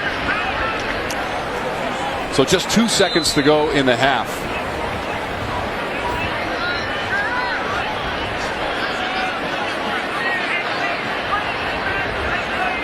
Tigers are just going to snap it once, run out those 2 seconds, and go to the locker room. Who expected this, Dave Archer? 13-10 as the teams go to the locker room. Outstanding play by Troy. They've overcome 3 turnovers and stay in this game against a Clemson team that's trying to find themselves offensively. Troy had a chance to tie it there on that 48-yard field goal attempt wide right as we go down to the field, and Roddy Jones. Coach, obviously that play at the end of the half with Ray, a little bit of confusion, a long time review. What was the explanation the officials gave you? Well, I think they were just trying to decide if the whistle had blown it dead, but it doesn't excuse that. I mean, it's just, we got a couple of young guys that's got to grow up. It's touchdown off the board right there. We drop a touchdown. 2 young, great, talented players that, we just got to make those plays. What do you have to do to get something going offensively in the second half? Well, we got to finish those type of plays, first of all. And then, really disappointed with our start. Hey, it's a 4-quarter game, thank goodness. But really disappointed in how we played. Not ready to play this first half. Thanks, Coach. Well, it may not feel like it, but Clemson is leading in this ball game. Coach Winnie looking for his guys to make more plays in the second half, Katie. The focal point of their defense, and they did not make it easy on Deshaun Watson. He was throwing the football away. He was harassed in the passing game, and when he did get a chance to throw it, one of his own guys got in the way. But Troy found a way to make some plays defensively to really keep him off balance, but they did get the Hunter Renfrow unbelievable catch in the end zone, the one shining moment really offensively for Clemson. All right, Dave, let's send it down to the sidelines and Roddy Jones. Coach, you're going toe-to-toe with the number 2 team in the country. What was your message to the team at halftime? Well, we didn't take advantage of some opportunities, and it's just, hey, let's go out and compete. We got to play hard. We got to do a better job with our pad level in the second half. We didn't take advantage of those opportunities. We had 3 turnovers, 2 botched field goals. So I think our defense is playing really well. Offensively, we're controlling the clock, was what we need to do. We just got to make a few more plays. Coach, it seems like you guys have controlled the line of scrimmage, particularly in the interior on the defensive line. What's been the secret to that? I don't know if we've controlled it. We've done a pretty good job moving and slanting on the defensive front. Coach Vic Koenig, who was the defense coordinator here for a long time, is doing a really good job with mixing up our blitzes and our stunts. Thanks, Coach. Thank you.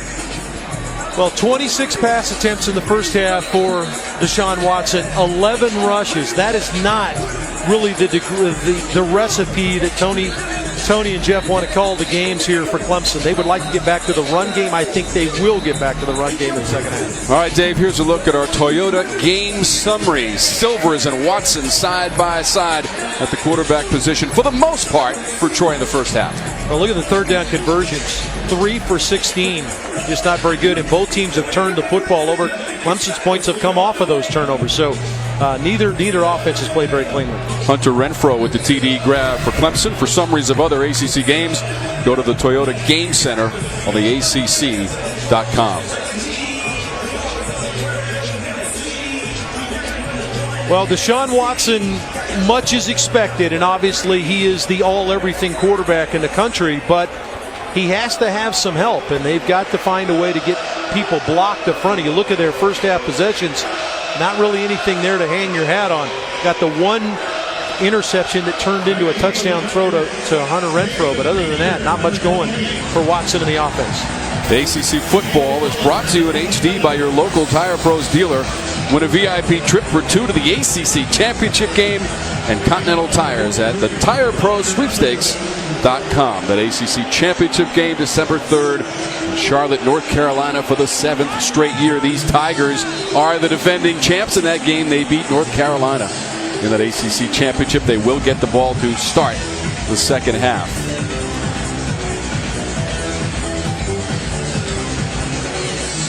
Feaster and Fuller, the return men. Underwood puts it in play for the second half. Feaster to the 20, falls forward out to the 22 or 3, and that return from Feaster for 22 yards. Well, Tom, here's the play that really shook everybody up here at Memorial Stadium. Ray McLeod goes 75 yards for what looked like a touchdown on a punt return, but he let the ball go before crossing the line. Troy comes back, recovers the kick, ultimately decided after a lot of consternation that he did in fact not carry it across the goal line. It was a touchback. Troy got the football, no touchdown return for Clemson. Would have been a 75-yard return. This is Gallman in the flat. Stumbles down at the 28. Jalen Harris, the tackle, 7 yards on the play for the Tigers. Wayne Gallman only touched the ball 5 times, as we see a Troy player is banged up and still down on the field. Only touched the ball 5 times in the first half. It's Jalen Harris for the Trojans, who is down and being attended to. Junior from Dothan, Alabama, has had a good first half. Moved from wide receiver to defensive back in the spring of 2015 and has played some solid corner today for the Troy Trojans. Number 9, taken up on the play. 12th career start today for Troy. He'll go to the sideline for further evaluation. 2nd and 3. Jalen Roundtree has come in that secondary for Troy. He's number 22.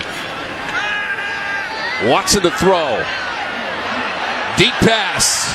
Too far for his intended receiver. And that's Mike Williams. And Watson took a shot and a flag is out right near the contact. Foul. Roughing the passer. Number 7 defense. 15-yard penalty.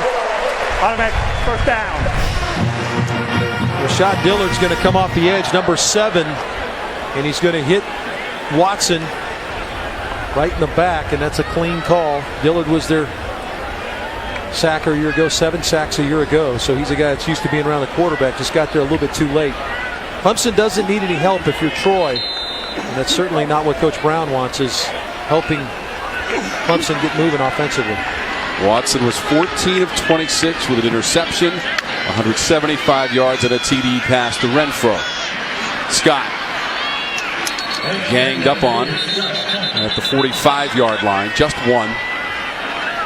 Really impressed with the way Troy has played at the line of scrimmage, and I think that Clemson needs to get back to the running game, and another Troy defender has stayed on the ground. It is a hot day. You wonder if, although they did just come out from halftime, you wonder if maybe some of the cramping issues might start popping up for some of these players, and that certainly looks like what it is for Levy. Levy's the guy that actually made the initial penetration that forced Gallman wide on that running play, which allowed Troy to get there and hold it to a 1-yard gain. But Roddy, it's really hot down the field. You and I had a chance to walk around on the field. You got to figure that some of these guys are going to start feeling the effects. Arch, you're exactly right. It's about 94 degrees down here on the field with about 70% humidity, which makes it feel like it's over 100. So we are going to see some of these guys cramping as we get further and further into the second half. 2nd and 9 for Watson and the Tigers. Feels some pressure. Gets away. Midfield.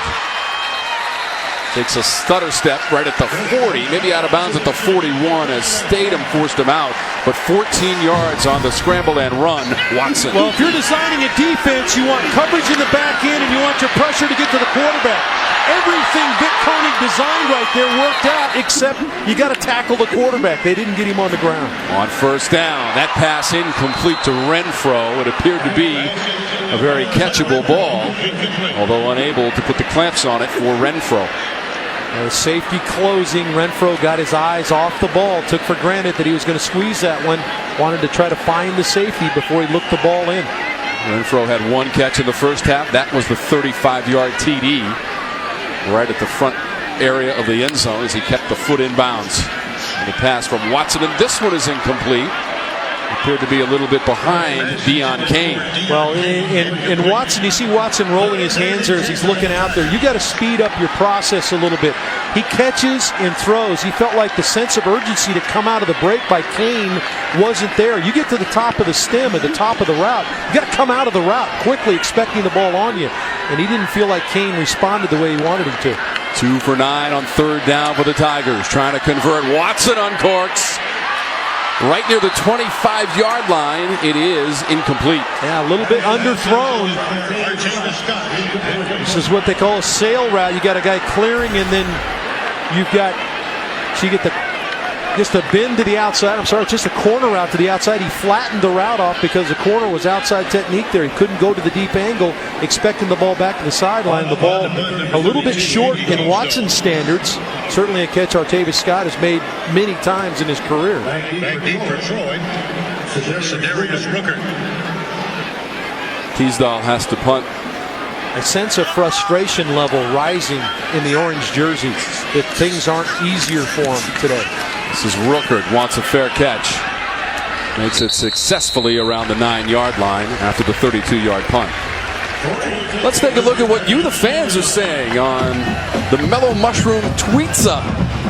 Most interesting game on right now, Dave. Troy, Clemson. How could it not be? Troy challenging the number 2 team in the country. I think dead on there. All right, not superstitious. Going to change my T-shirt, walk around the perimeter of the house 3 times. Evidently, I love it. That's our Mellow Mushroom Tweets. By the way, Mellow Mushroom wants to give each of these fans $100 in pizza. Congrats, and look out for a Twitter message to claim your pizza. Now, would you think that was a Troy fan, or was that a Clemson fan that had tweeted that in? I think either way, they're looking for a little bit of a change one way or the other. Well, that's a big run by Chun as he busts out of there. 1st down yardage and much more. Well, Chun going to come right at you in your living room here. Gets a good block up front, runs through and past Ben Boulware. And the big fella at 230 pounds trying to punish secondary defenders as they come up to make the tackle. And that's what begins to happen if you get a big back like this guy rolling 230 secondary guys aren't really interested in coming up and hitting that guy. 18 yards for Chun.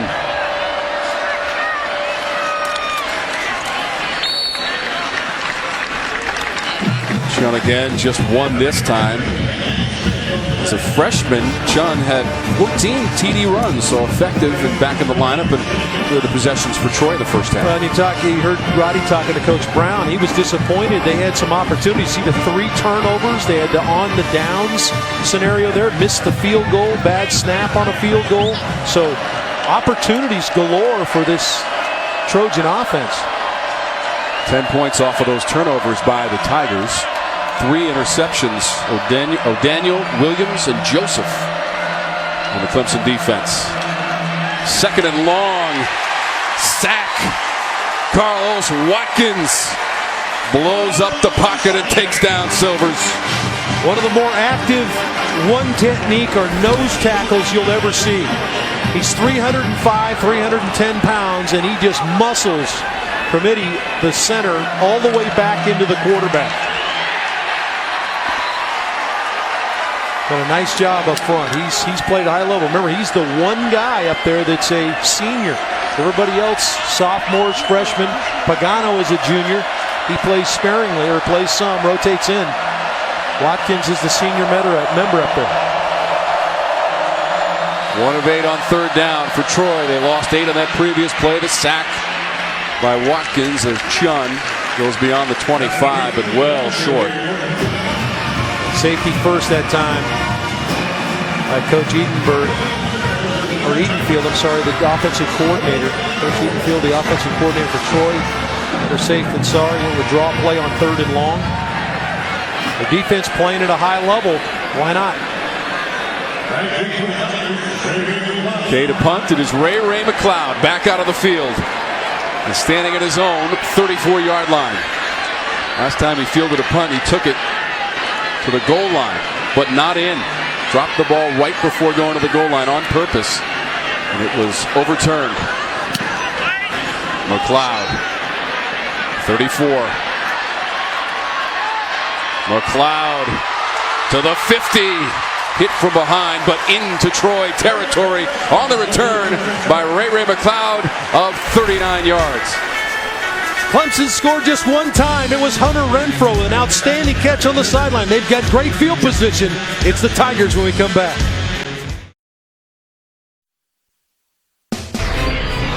ACC football is being brought to you by Food Lion, raising standards without raising prices. How refreshing. By your Carolina Ford dealers. By Geico, saving people money for over 75 years. By Mattress Firm. And by Bojangles. It's bow time.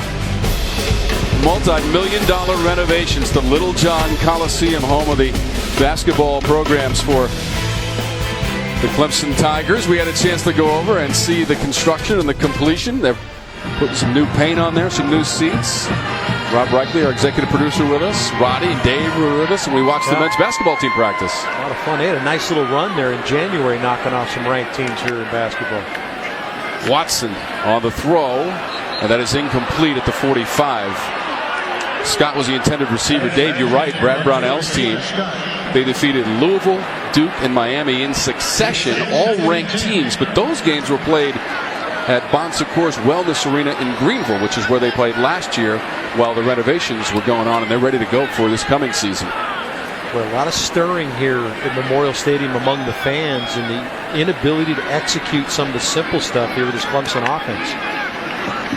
Watson had missed on his last 5 pass attempts, so he gives this one to Gallman. It's 2 yards for Gallman.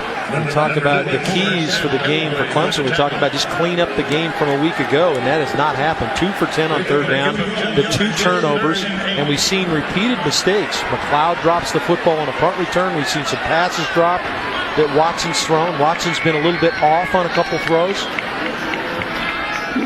Watson was getting pressured, and this one is picked off. It is Rookard stepping in front of the receiver, and he's up the near sideline. So Darius Rookard has the interception for the Troy Trojans. Well, Deshaun's trying to push this ball up the field to the sideline, and again, heat on the quarterback. Edge pressure coming around the end. Dillard's going to hit the quarterback at the back end. It's a well-thrown ball in the area, but just a good job of breaking on the ball by Ruckert. He's got great speed. We talked about his punt return abilities. He's in that secondary, one of those starters back there, and just closed on the ball. They are playing with a ton of confidence now, wearing with that Troy helmet on. They're really playing at a high level. Turnovers are even now, and a couple of interceptions thrown by Deshaun Watson. Silvers is in there at quarterback for Troy. This is Chun with a couple of yards as we go to our studios in Charlotte, North Carolina.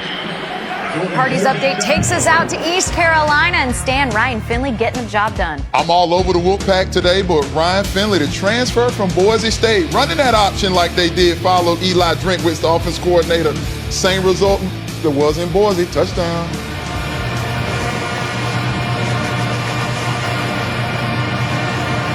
Thank you, guys. Yeah. Stan breaking it down. Yeah, knows Boise football. You got to love the versatility of Stan in the studio. Scotty Montgomery, the Duke offensive coordinator from last year, is the head coach at East Carolina. That's Fry on the run. Now, we talked about the battle in the trenches that is every weekend, but whenever you play Clemson, it's an all-day affair, and they've just got so many athletes. They rotate as many as 9 players up front, and all of them are big-time players and can run. So a great opportunity here for Troy. Short field opportunity. Brent Venables' team in a sudden change situation. Who responds? 3rd and 10 for Troy.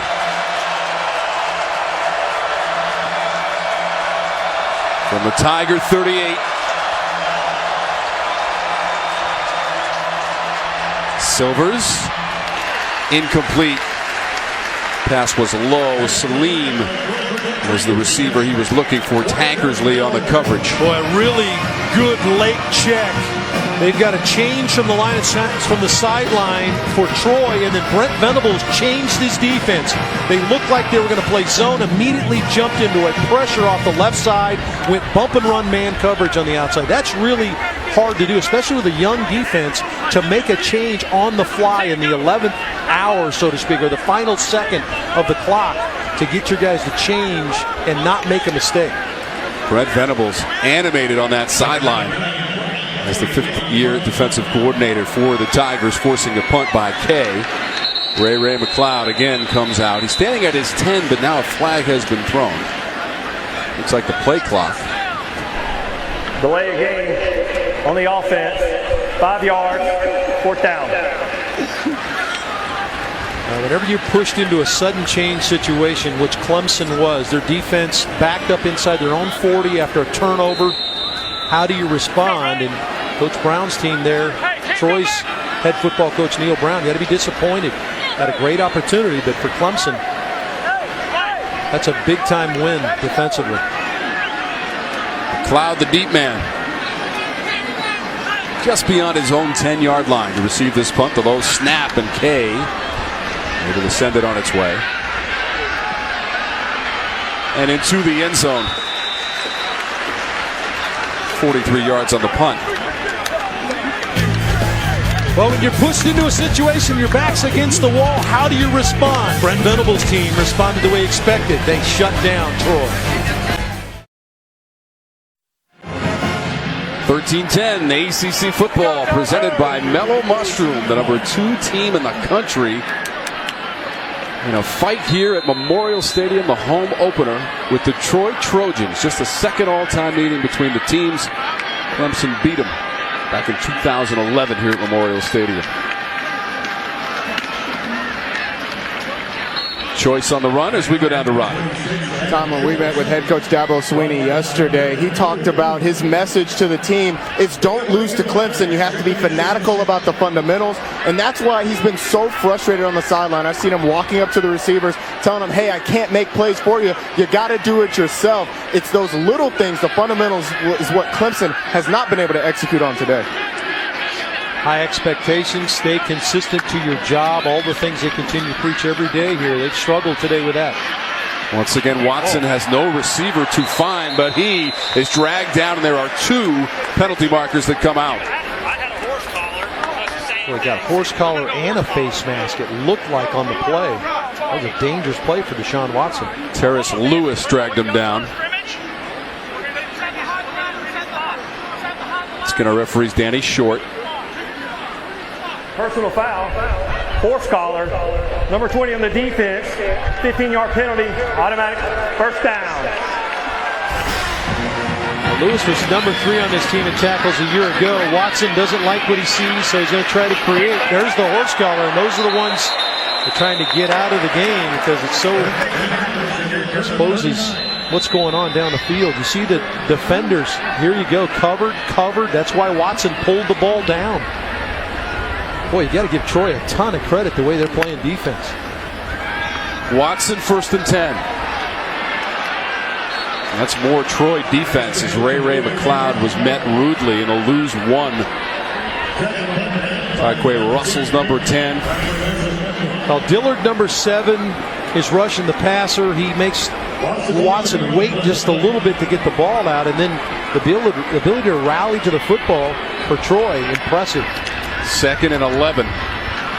Watson has the time through the hands of his receiver at midfield, McLeod. And Cameron Melton was defending McLeod right behind him. Yeah, the problem for Clemson is they can't run the ball. They're really struggling running the football, which sets up everything. This is a team that likes to power run the football with Gallman and Watson as their featured ball carriers. Troy's taking that away from them, and now are dropping 7 off into coverage, and are making it tough to get anybody open. Just 46 total rushing yards in the game for the Tigers. They want to throw here. Going deep to a receiver. And it was Williams who had beaten 2 defenders, but the pass was just too far. Let's go to our studios, check in on Pitt and Penn State. Our Hardy studio update takes us to Heinz Field, and Coach, it's Penn State's Saquon Barkley. All 28 of their points scored by Saquon. There they punching in from the 1-yard line. Pitt still on top, though, 35-28. Guys, James Conner with over 100 rushing yards. Tom, Dave, back to you. Katie, thank you. Troy's going to get the football back. Deshaun Watson is connected on only 2 of his last 10 passes. Rookert is going to watch that one and go out of bounds. Well, this is an ongoing battle that Dabo Sweeney's had with Teasdale, the punter. And they're having a discussion right now along the sideline as well. 27-yard punt by Teasdale. And we'll be back after a word from your local ACC station. Well, here's a look at our Haviland offensive back and rookie player of the week. And there he is, DeAndre Francois, freshman quarterback, Florida State. Tom, so impressive last week. Slow start against Ole Miss, down 28-6. He throws a touchdown pass right at the end of the half. That spurred him on to an amazing performance. You see the most yards by an FSU player in his collegiate debut. Go back and think how many really good players have played as freshmen at Florida State. And DeAndre Francois, better than all those guys. What a great debut by the young quarterback. 3 TDs today so far against Charleston Southern, 49-6. Florida State leads in the 3rd, trying to win their 22nd straight at home. That's the best in the football bowl subdivision. That's a 5-yard play for Troy. Juergen with the tackle, and that was a huge play by Richard Juergen, the sophomore defensive end. Had he not made that tackle, Chun was off to the races. He was going to be running with a full head of steam with only a corner in front of him. Good play by the young defensive end there. Well, you kind of sense that Clemson's kind of hanging on by their fingernails right now. Nothing really going their way. Defense responds against Chun. They force him back, and he loses 2 on the 2nd down play. Shut the door. Ben Boulware, the big linebacker, is going to shut all of the gaps down, and then get a tackle for loss. So 4 Silvers into a conversion situation, and neither team has been very good in this situation. 1 for 10 on 3rd down.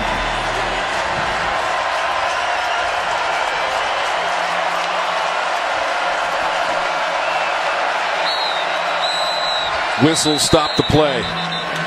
There's a flag out. False start. 54 on the offense, 5 yards, third down. Christine Crowder, another freshman, big freshman, 6'3", 323 pounds. Out of Carrollton High School in Carrollton, Georgia. Coach Brown said he wanted to play all his offensive line. That meant his backup O-line as well. Wanted to get them all in the game, and he's done that. And they've not stepped down one iota. They've played competitive all the way through. 8 penalties for 70 yards against Troy. It's now 3rd and 12. Anderson. Well, you can't understand why Coach Edenfield would maybe run the draw again. This is the second, 3rd and long situation this half. They've gone draw.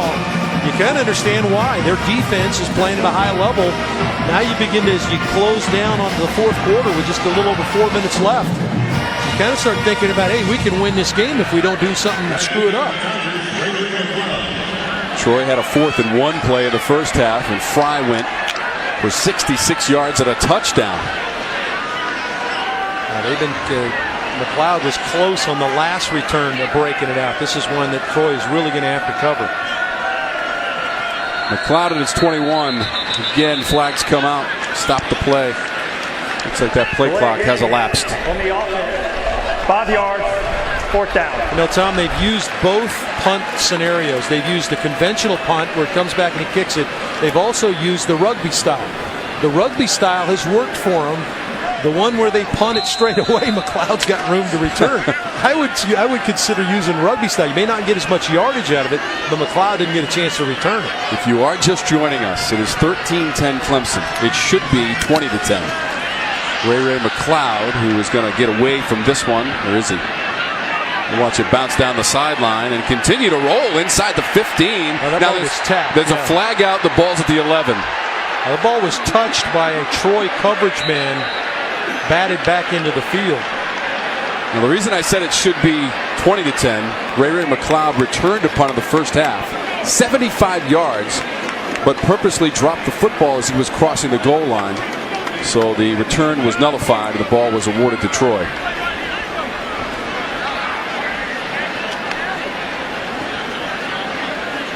I think it's Tyquay Russell who did touch that ball on the sideline, but the officials will try to sort that out.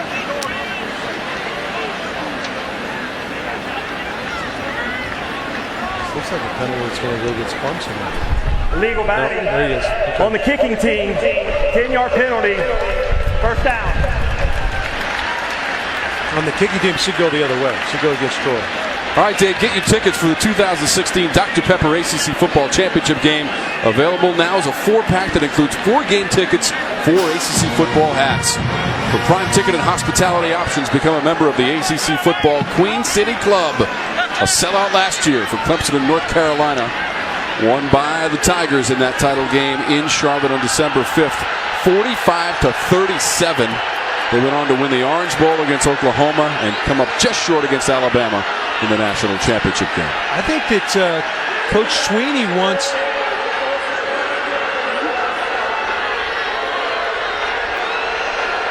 Coach Sweeney is trying to get some definition as to what was the penalty. You didn't mark anything off, and you pointed against Clemson, and it wasn't obviously against Clemson. It was an illegal batting of the ball by the Troy coverage man. And Coach Sweeney wants some definition as to why you didn't penalize Troy. Well, as we wait for this clarification, keep in mind that Coach Sweeney is 46-6 in his career as the head coach here at Memorial Stadium and has never lost a home opener, 7-0. 76-27 in his career as the head coach for the Tigers. They're going to leave the ball right there at about the 22-yard line. Let's see if Clemson tries to get back to running the football. 7-man box for Troy. Let's see how they handle it. Watson still has it. Unable to turn the corner and spilled out of bounds. Well, Clemson's inability to run the football was apparent from the start.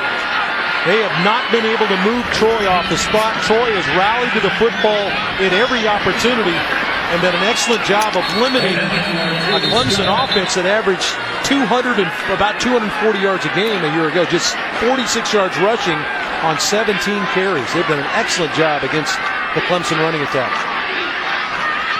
2nd and 10. Watson. Miscommunication with Mike Williams, who never turned to see the release of that football. Well, when you get in a situation like this where you're the favored team and you've had success and things start going against you a little bit, you have a tendency to begin to press a little bit and try to make some things happen as opposed to just doing the simple stuff. They're not doing the simple things, running pass routes, catching the football, throwing to the right people, and more importantly, blocking Troy up front. Watson just 2 of his last 11 pass attempts. This is 3rd and 10 for the Tigers with a 4-receiver set. Watson. Incomplete at the 42. Thompson, the intended receiver. Witherspoon had the coverage. It's going to bring a 4th down. Yeah, this is really close as to whether Witherspoon gets there. Dillard again with pressure. Quarterback getting batted around.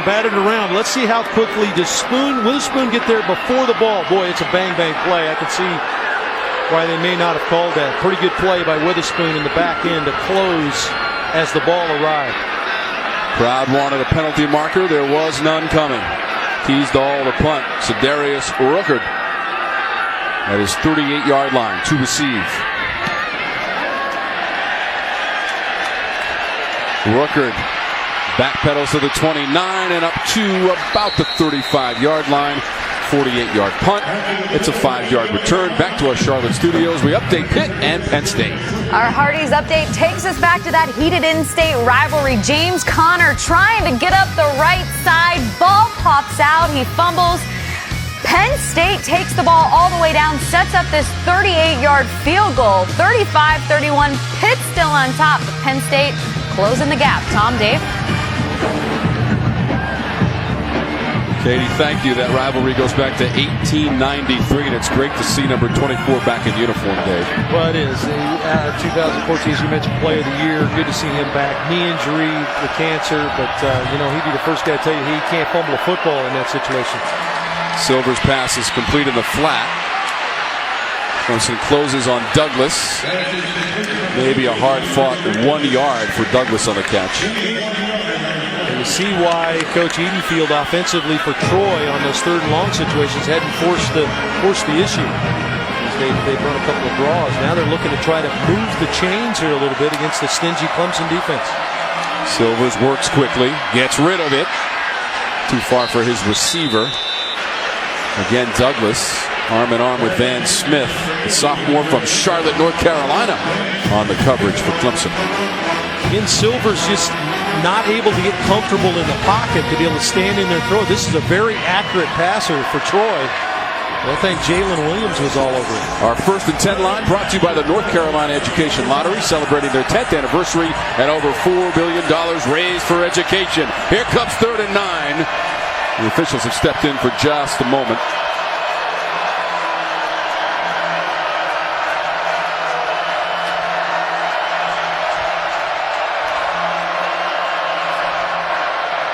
Silvers off with a big rush. It was batted down, and then Silvers hit it to make sure it was going to be incomplete.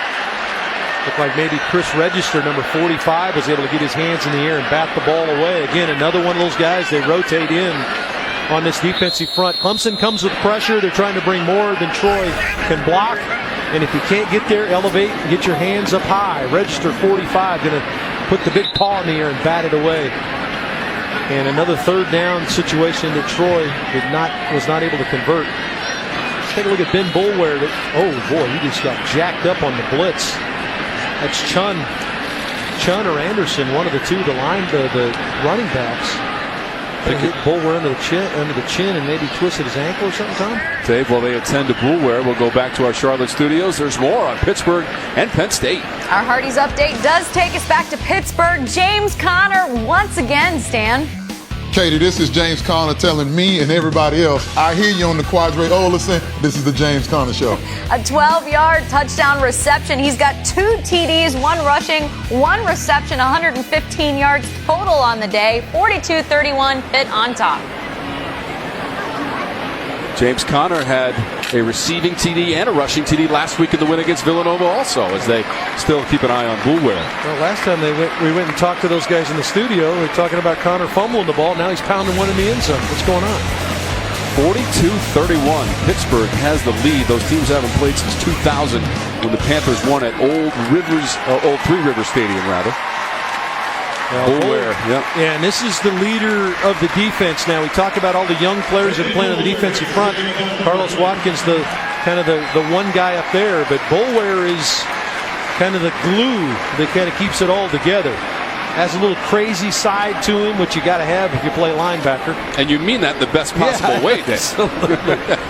But remember what he wore to the media day in Charlotte, North Carolina, a few weeks before the start of the season. He had some high fashion threads on at that particular event. Let's see what happens in here. He gets just jacked up. It's a big time block by Anderson, the fullback.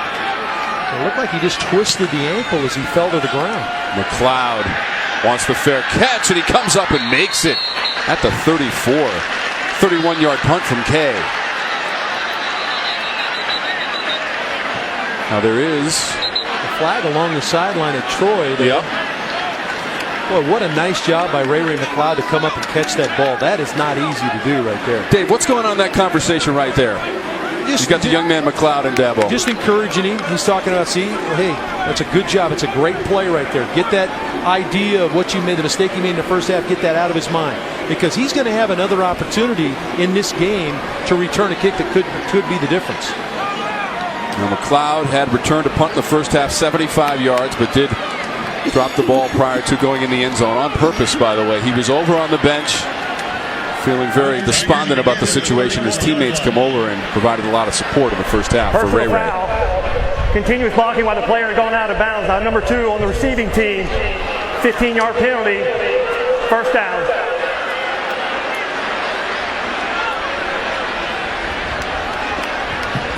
Well, number 2, and you always get double numbers. Mark Fields, who plays a lot of corner for this team. I'm assuming he's playing on special teams. It might be Mark Fields who was flagged for the call.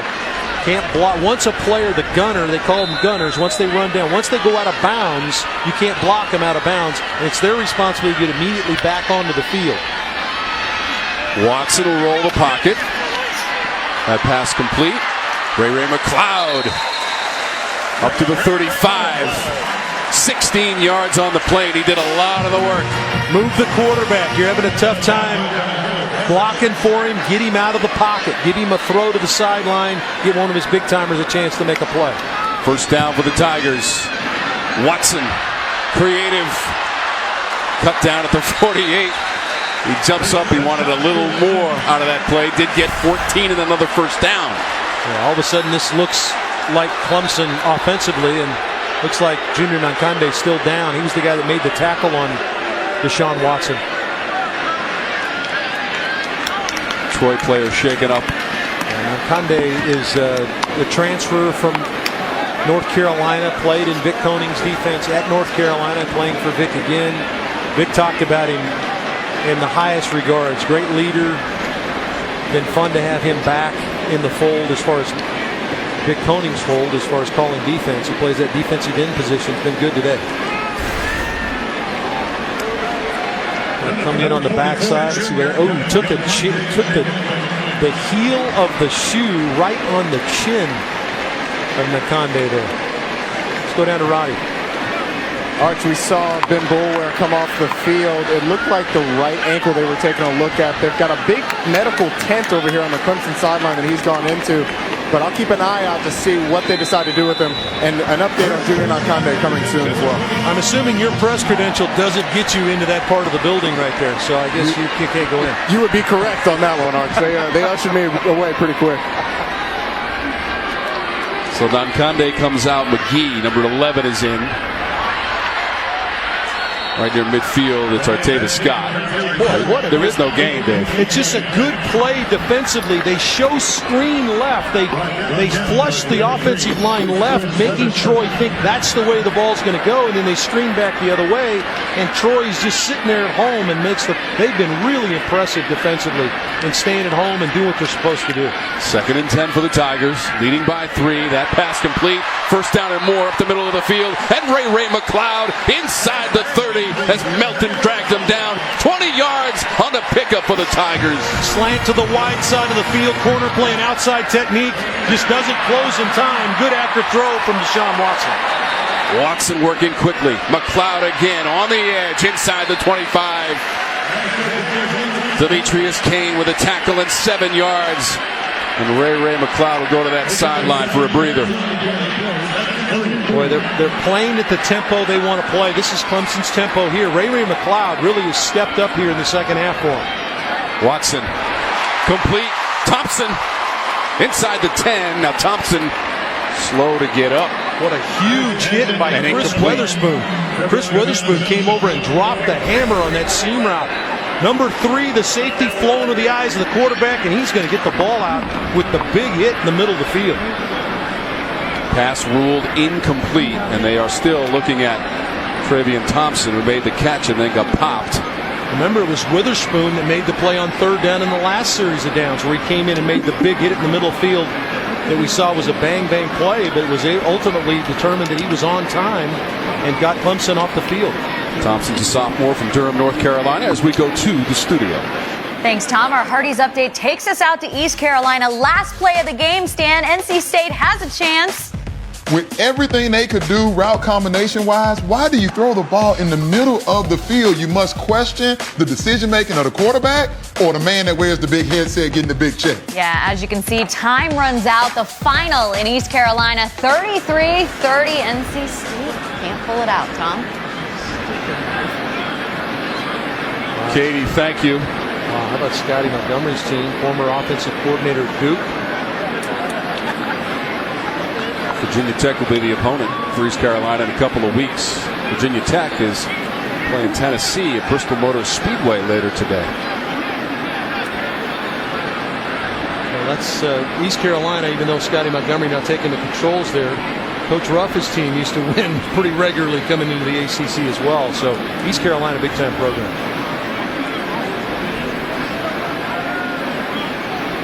Training and medical staff still attending to Travion Thompson, number 1.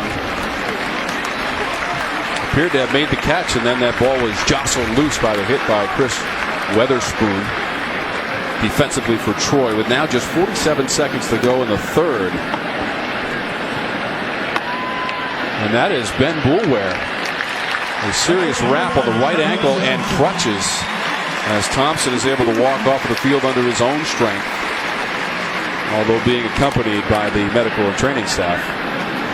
The offense has had a tough time today against Troy. But you look at last year's offense, and there was no struggling going on. You just look at the numbers. I mean, where do you start? The 14 wins would be the one that Dabo Swinney would point out.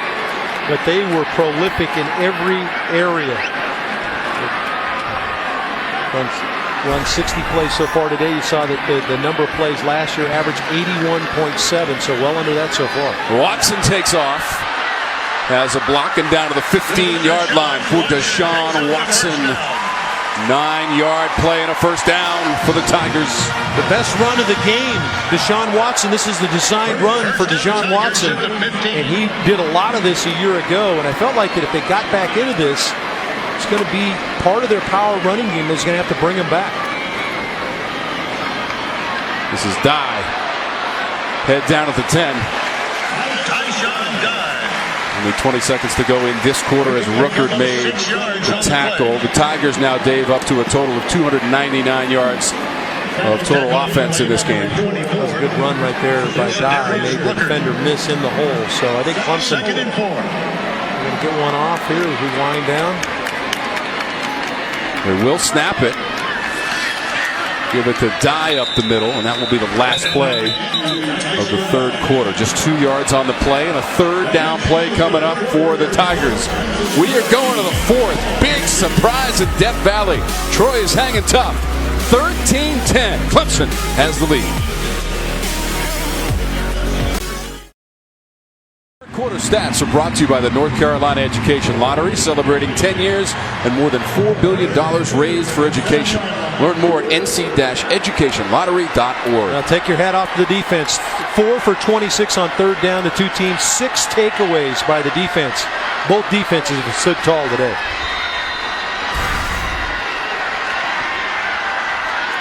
Third down and 2 as we start the fourth. Watson wants it. Puts his head down. Appears to have enough for the first down as he went for 4 yards. And it is first and goal, Clemson. Now this is power running game. We saw this all last year where they'll pull a player and get in front of Deshaun Watson. He'll hesitate for a moment, and then it's straight downhill with the big quarterback. Second third down converted on this drive, matching as many as they had in the entire game.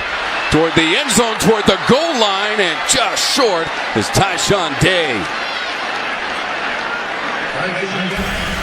Dye tried to get to the end zone, just came up a little bit short. How about the trust they have with Dye in the game, Wayne Gallman not in the game, 1,500-yard rusher a year ago.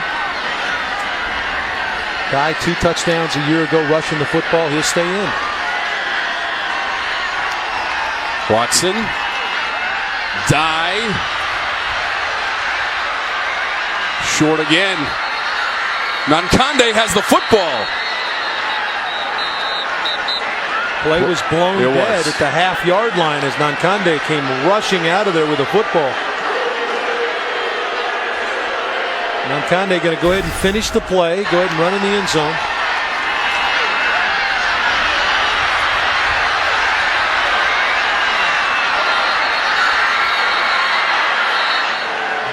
I got to admit, I didn't hear a whistle right there. We were listening for one. He certainly was stopped. Ball out. Wow. Whew. Jumbo package in the game as Clemson likes to bring in. Boy, the sideline for Troy wants that play reviewed. You see Coach Brown. He wants a review on that play. Felt like the ball was out. Now the jumbo package is the freshman Lawrence, the defensive lineman Lawrence, Dexter Lawrence. Timeout, Troy. That is the first yard timeout of the half. And this timeout is simply for Coach Brown to get some explanation as to why was that not a fumble, and why is it not being reviewed. That's the conversation going on right now. Well, as the play was finishing, Seth Callaway, number 94 for Troy, got in on the mix. And if anybody knocked it loose, it might have been him as he came in late. Take a look at this here, Dave, from the end zone view. Well, there's no question the ball pops out. The whole story is when did the whistle get blown? You see the ball pop out, and Nankande's just going to reach over, grab it, and take off.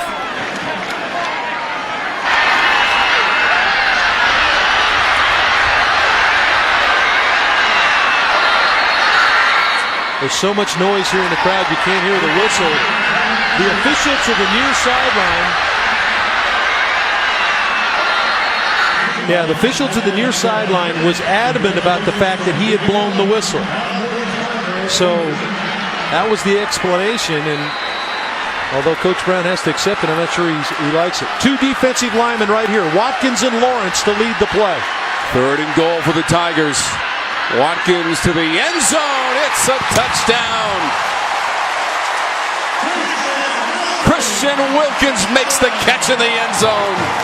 Wilkins talked about how he said, you know what, I like blocking, I like being on offense. I can catch the ball. We know he can. We saw him catch one in the semifinal a year ago on a fake punt that resulted in a 31-yard play.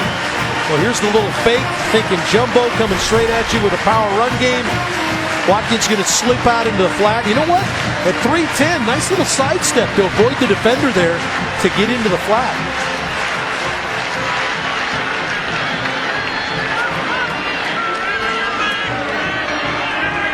Bugle extra point.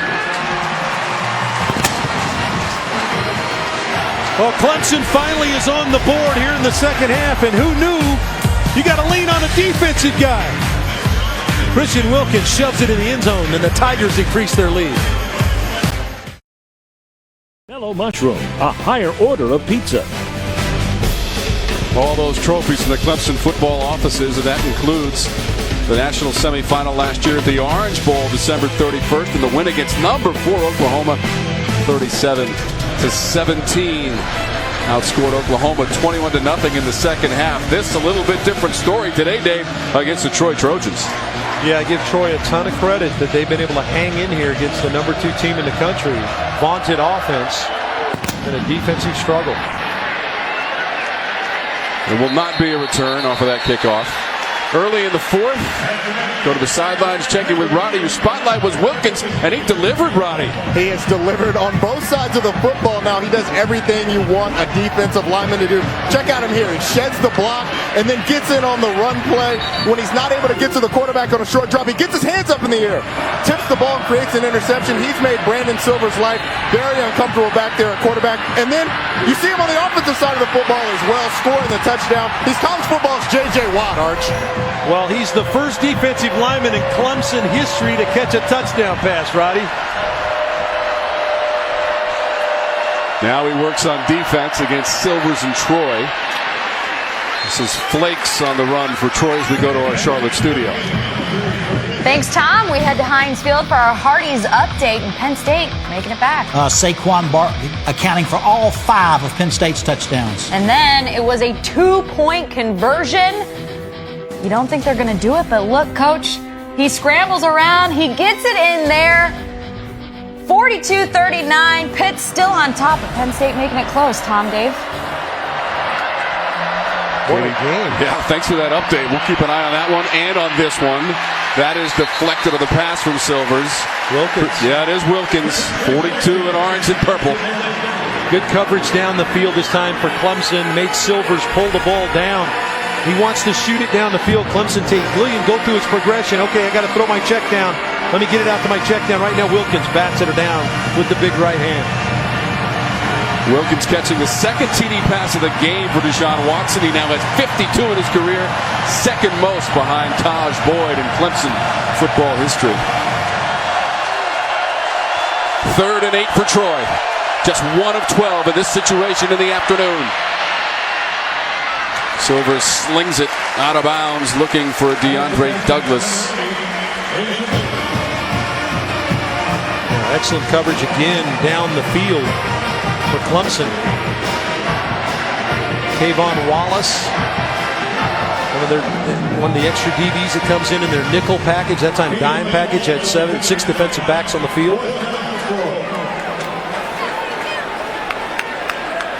Ray McLeod to receive this punt from his own 33. Kind of like you got a sense he would like one opportunity here to flip the script, wouldn't you? A little bit of room at the 24-yard line, absorb some contact, and then drag down at the 25. It was a big punt, almost 5 seconds on the hang time and 50 yards from the foot of K. Last time Clemson had the ball, it resulted in a touchdown. They had to look for a defensive guy to make a play. Let's see if the Tigers with the ball can find an offensive guy to score. You're watching ACC football, presented by Mellow Mushroom. The Tigers and Deshaun Watson scoring on their last drive. Yeah, they look passing coupled with the run game. The last drive was 13 plays and 66 yards. This is Choice. It's a nice gain on first down. It might be good enough for a first down. Yes, 11 yards for Choice, but he's rattled just a little bit as he goes to the sideline. Yeah, big hit at the back end of this. Choice going to carry it around the edge. Gets Hearn out in front. Took a big hit at the back end of the play. Actually came off holding his shoulder. There's Choice on the sideline. Well, with the spot, it's going to be second and short. Initially, they'd given him 11 yards, but they adjusted that spot. It's not going to matter because Gallman will get the first down on the very next play. A little bit more run game now for Clemson. They've gotten back to that power running game. Don't forget, next Saturday at noon, ACC Blitz, and then at 12:30, Vandy and Georgia Tech, the ACC and the SEC. Georgia Tech's won 5 in a row in that series and 10 of the last 11. Powell makes the catch for Clemson for 5 yards. Freshman Cornell Powell. Boy, they just keep bringing him in off the sideline for Clemson to make plays. Roddy will be happy to hear this. Georgia Tech has not lost to Vanderbilt since 1941. And they will play again. First time since 09. Off the fingertips of Thompson. He was on the run inside the 30. Remember, this is a little bit of a different set of receivers. Scott and Williams didn't play last year, so a lot of guys expected to make plays, Thompson being one of them. Remember, Sharon Peak now playing in the National Football League. Jermon Hopper is gone. So some other guys that are in those key places and key moments of the game to make catches, we just haven't seen him come up with them today. Watson just dumps it off. In Detroit territory goes Gallman, and he's down to the 42-yard line. Catch and run from Wayne Gallman, Dave, and 16 yards. Yeah, Gallman had 21 catches a year ago, just 1 touchdown, but he was kind of that dump-off guy when Watson was in trouble. There's a Troy player down. It's Jalen Harris, number 9. And I wouldn't be surprised, again, Roddy talked about how hot it is on the field. If Harris isn't being bothered by maybe some cramps in the calf there.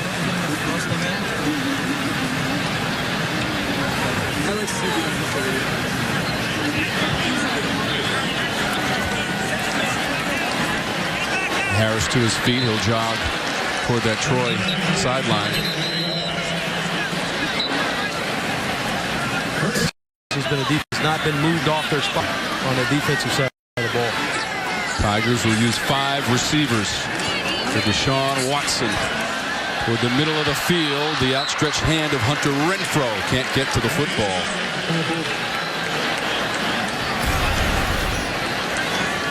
And Watson with his efforts today now 3rd all-time in career passing yards past Woody Dantzler. Pretty good player there, huh? Well, you talk about a dual threat guy. Woody Dantzler was really, really good. Taj Boyd, who leads the way, 107 touchdown passes. Look at Gallman, the battering ram.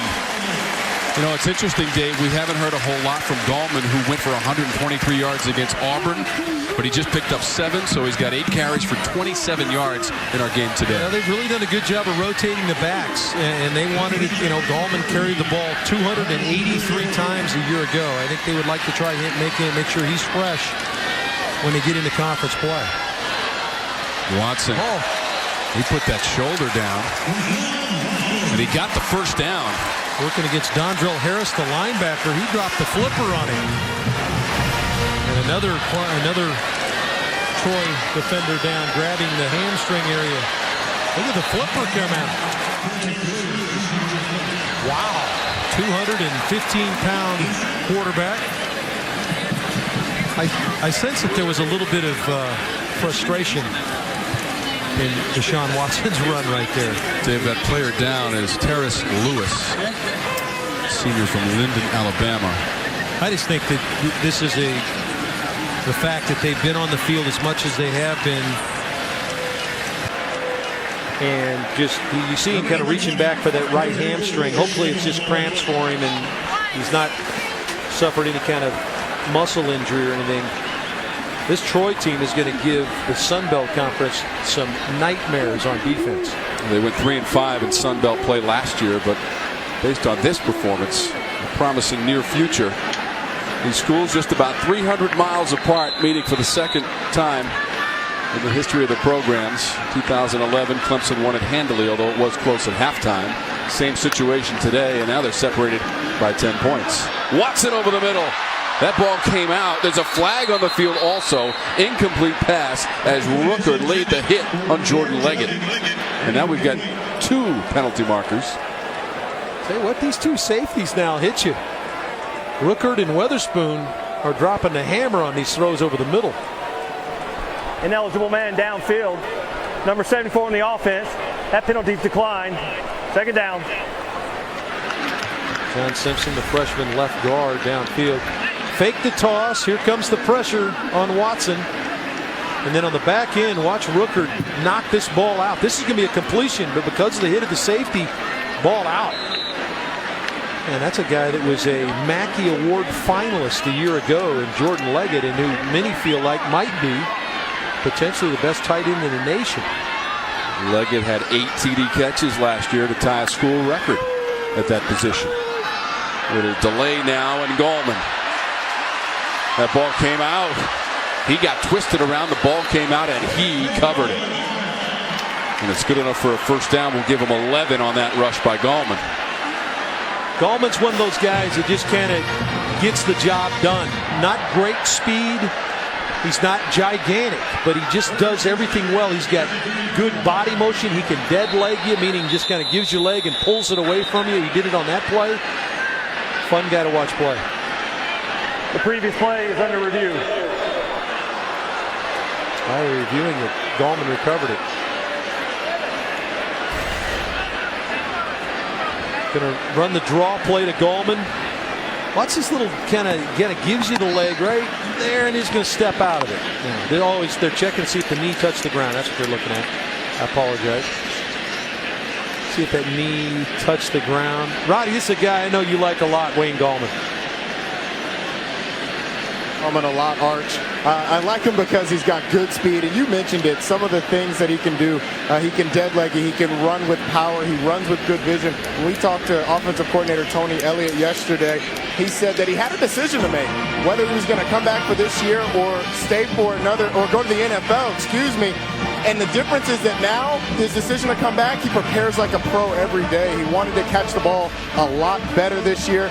And his eyes are a big reason why why the offense as a whole has had less tackles for loss so far in this game. So again, Wayne Gallman, a guy I like really a lot, and I think he'll have a big future at the next level. Well, single season record rushing over 1,500 yards, then the single season total offense record there, I believe at over 1,700 yards. But they're trying to find the spot as we kind of continue to wait for the officials here. He obviously was down with the right knee. I'm going to give him high praise, Tom. He reminds me of Marcus Allen. Now, he's not going to win the Heisman Trophy, but he looks like him. He runs up high. He's got that little shake to him. Not great speed, but you can't seem to catch up with him. I think this guy's got a future at the next level. He will graduate in December. 13 times in his career, he's gone over 100 yards rushing. If he can do it 3 more times, he will set the Clemson school record in that category. Right now, Tigers just want to secure a victory. Again, this is under review. We're looking for the spot because Gallman's knee hit before the fumble, at least according to the replay. But again, the officials, and led today by Danny Short, our referee, who's on the headset, are trying to figure out the situation. We waited at least 5 minutes for the play with Ray McLeod. Officially, it was 7 minutes and 10 seconds on that review. This will be a training tape for what not to do as far as how long it's supposed to take, I think, in the future. I think is what we're going to see out of this. Again, the Ray McLeod. Glad we've been able to be a part of it. Yes. It's been kind of nice to be a part of it. The McLeod play I'm referencing was his punt return in the first half, 75 yards to the goal line. He purposely dropped the football as he went in. Yeah, he did throw it out of his hand. I think that. After further review, the runner's knee was down at the 23-yard line. 3rd down. Lot to sort out there. They wanted to sort out where the clock was supposed to be and what was the down and distance. 23 seconds.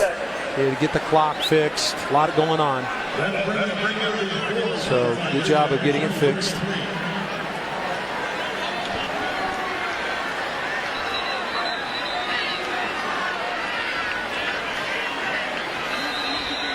But Troy's had a tough time with Ray McLeod. He's down here at the bottom. This is just long enough where you're probably not going to run the football. So McLeod's been an issue for him in that quick screen scenario. 3rd down for the Tigers. Call it 3rd and 4. Need to get to that 19. Watson wants the end zone. Touchdown Tigers. Deion Kane. Back of the end zone for Clemson.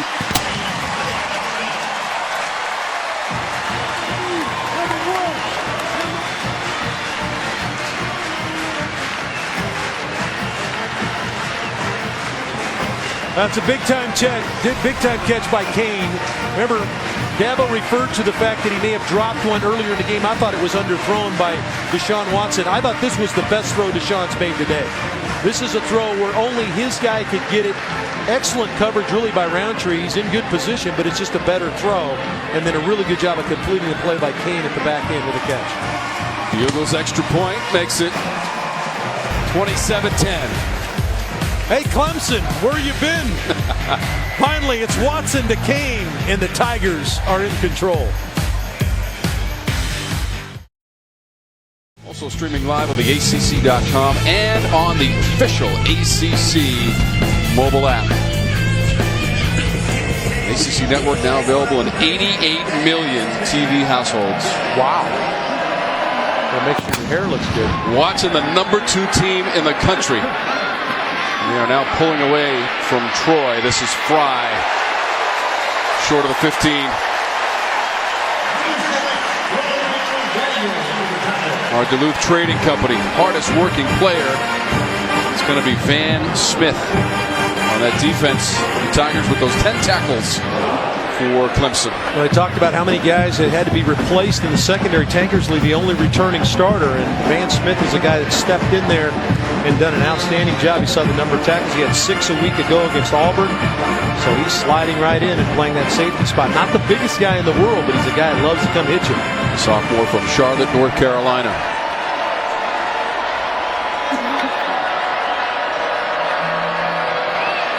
Silver's pass, that's complete.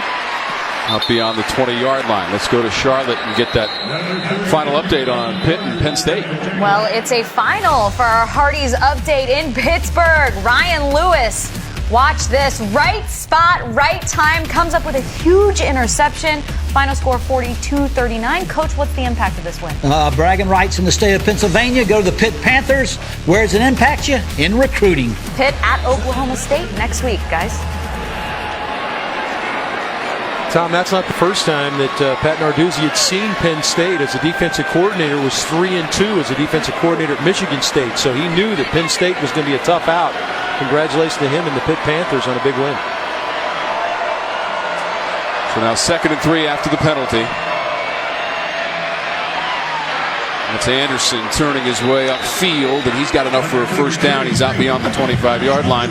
That's 7 yards for Anderson. Well, they got 2 big bangers at running back. Anderson's 250 pounds. He only carried the ball 10 times a year ago, but now has already got 10 carries on the year. And, of course, Jordan Chunn, 235-pound back. 2 big bangers bringing the ball at you.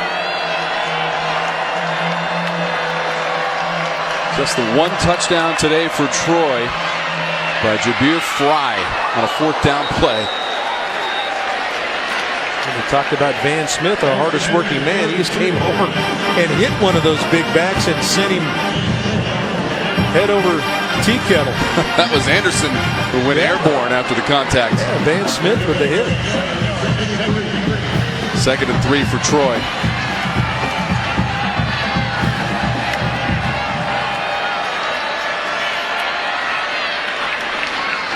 Anderson again, as we're down to 8.5 minutes to go in the 4th quarter, but this one at halftime was close. Not really decided till early in the 4th. When Christian Wilkins caught a touchdown pass, the first defensive lineman to do so in Clemson football history.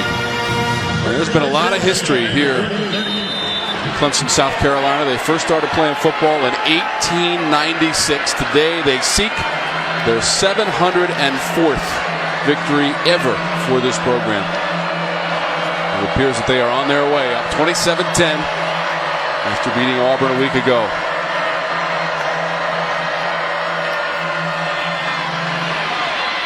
Completion to Douglas.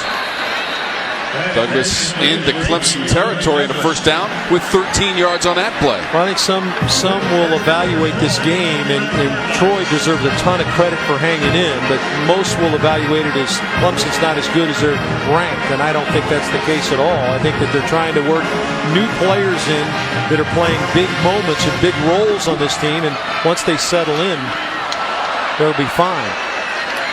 Good catch there again by by was it Thompson coming to the inside with Tankersley right on his back. Good catch. They've made a ton of contested catches today as Troy receivers.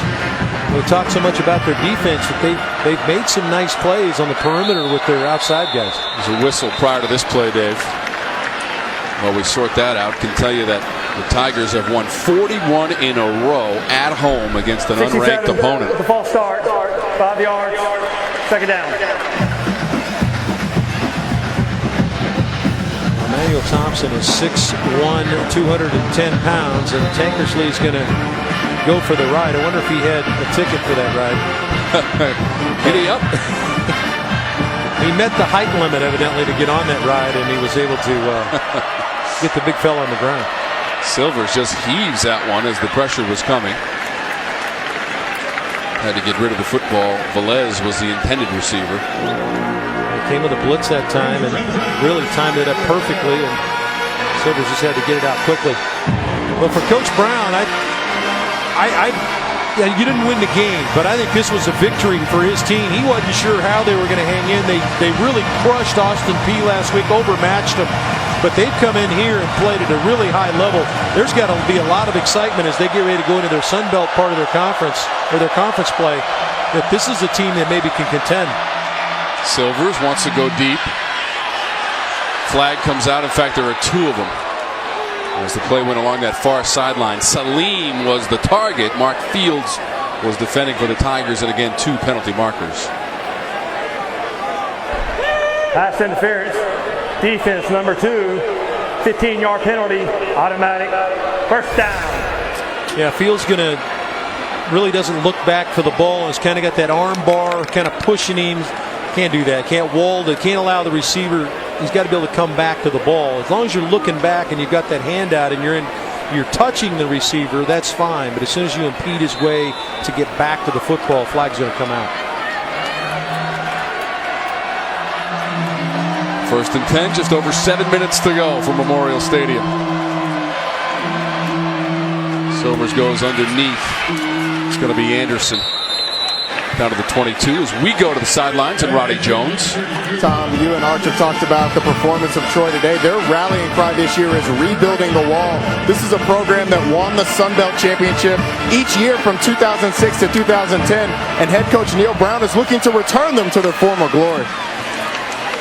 I think they're on their way, Roddy. I mean, this defense, really the backbone. They just got to make sure they don't make mistakes offensively. And Clemson's defense is elite, so they're going to force some turnovers. But Coach Brown has got to take a lot out of this. This is going to be a really good teaching film for him to get his guys ready for conference play. They've only been a Football Bowl subdivision participant for 15 seasons. And joined the Sun Belt back in 2004. I'll tell you what, the addition of Georgia Southern and App State, that's a pretty good conference now. And you got those two teams that have stepped up out of the FCS level to join. Troy went to a bowl game back in 2010. That's Anderson who gets tripped up. Nothing there. Well, we saw what Appalachian State almost did to Tennessee last week now. I mean, it's some good football played in the Sun Belt. We've seen it today. It's going to be 150,000 people watching Tennessee and Virginia Tech tonight at Bristol Motor Speedway. In fact, Neyland Stadium in Tennessee can fit on the infield of Bristol Motor Speedway. That's scary. I played in Neyland Stadium, and that baby's huge. Big game for the Hokies. See if they can go 2-0 to start the season. Silvers down near the goal line, juggled, incomplete, but there are two flags. It was juggled by Thompson. We talked about Silver's accuracy. This is as good a throw as he's made today. We talked about Deshaun's last throw. Look where he drops this one, right down the chimney chute, right on the money. On the defense, number 25. Half the distance, automatic. First down. Tankersley had that right arm back, and it looked like he was pulling on the left arm of Thompson. And that's where the flag came out. He's in really good position, just kind of pawing at him with that right hand. Crowd obviously didn't like it. Really well thrown ball by Brandon Silvers. So the ball is at the 6. Now, Dave, there are 5.5 minutes to go in this game. Yeah, a little challenge here now by Brent Venables. And I hear what you're saying. The game's not over. It's never over till 3 zeros are on the clock. But This is a challenge now for this Clemson defense to try to get a stop, force a field goal. First and goal for the Trojans.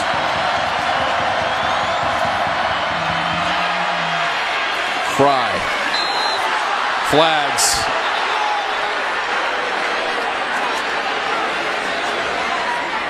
Jalen Williams, I think, got hold of the face mask, Tom. Personal foul. Face mask. Number 30 on the defense. After to the goal. Automatic. First down. Number 30, Jalen Williams, is going to try to tackle him high, and he gets up and gets into that face mask against the big running back for Troy. I would advise, and I know you don't want to go low because you don't want to get kicked in the head, but advise some of these DBs to try to tackle these big backs down low. Williams has one of the 3 interceptions today for the Clemson Tigers. Silvers throws it to the end zone. That ball bouncing around on the turf, incomplete. That was Douglas on the slant. Good play, Jadar Johnson, the safety. Another one of those guys that's had to step into a starting role with T.J. Green and J-Ron Purse in the National Football League. He played a lot of football a year ago. Played in all 15 games and was a factor, a part of that team that went to the national final. But now a starter. Made a nice play there. Senior from Orangeburg, South Carolina. Now second and goal.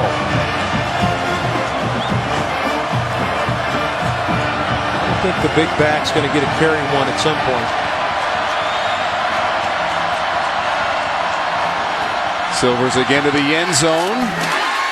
That one knocked away. Looked like Thompson was back there for Troy, and Tankersley was defending for the Tigers. Another well-thrown ball here by Silvers. Puts this guy up the bat. Tankersley just got a piece of it with his left hand that kept Thompson from reeling that one in. And here you go, third and goal. Probably going to get two shots from Troy here to try to keep him out of the end zone. The nose of the football is on the 2. And the crowd at Memorial Stadium is standing, although they may have to wait. Although Clemson wants a timeout. Yeah, definitely. Brent Venables was signaling for the timeout, and now it is granted. When Carlos Watkins at 6'3", 310 pounds starts signaling timeout, that's hard to miss, isn't it?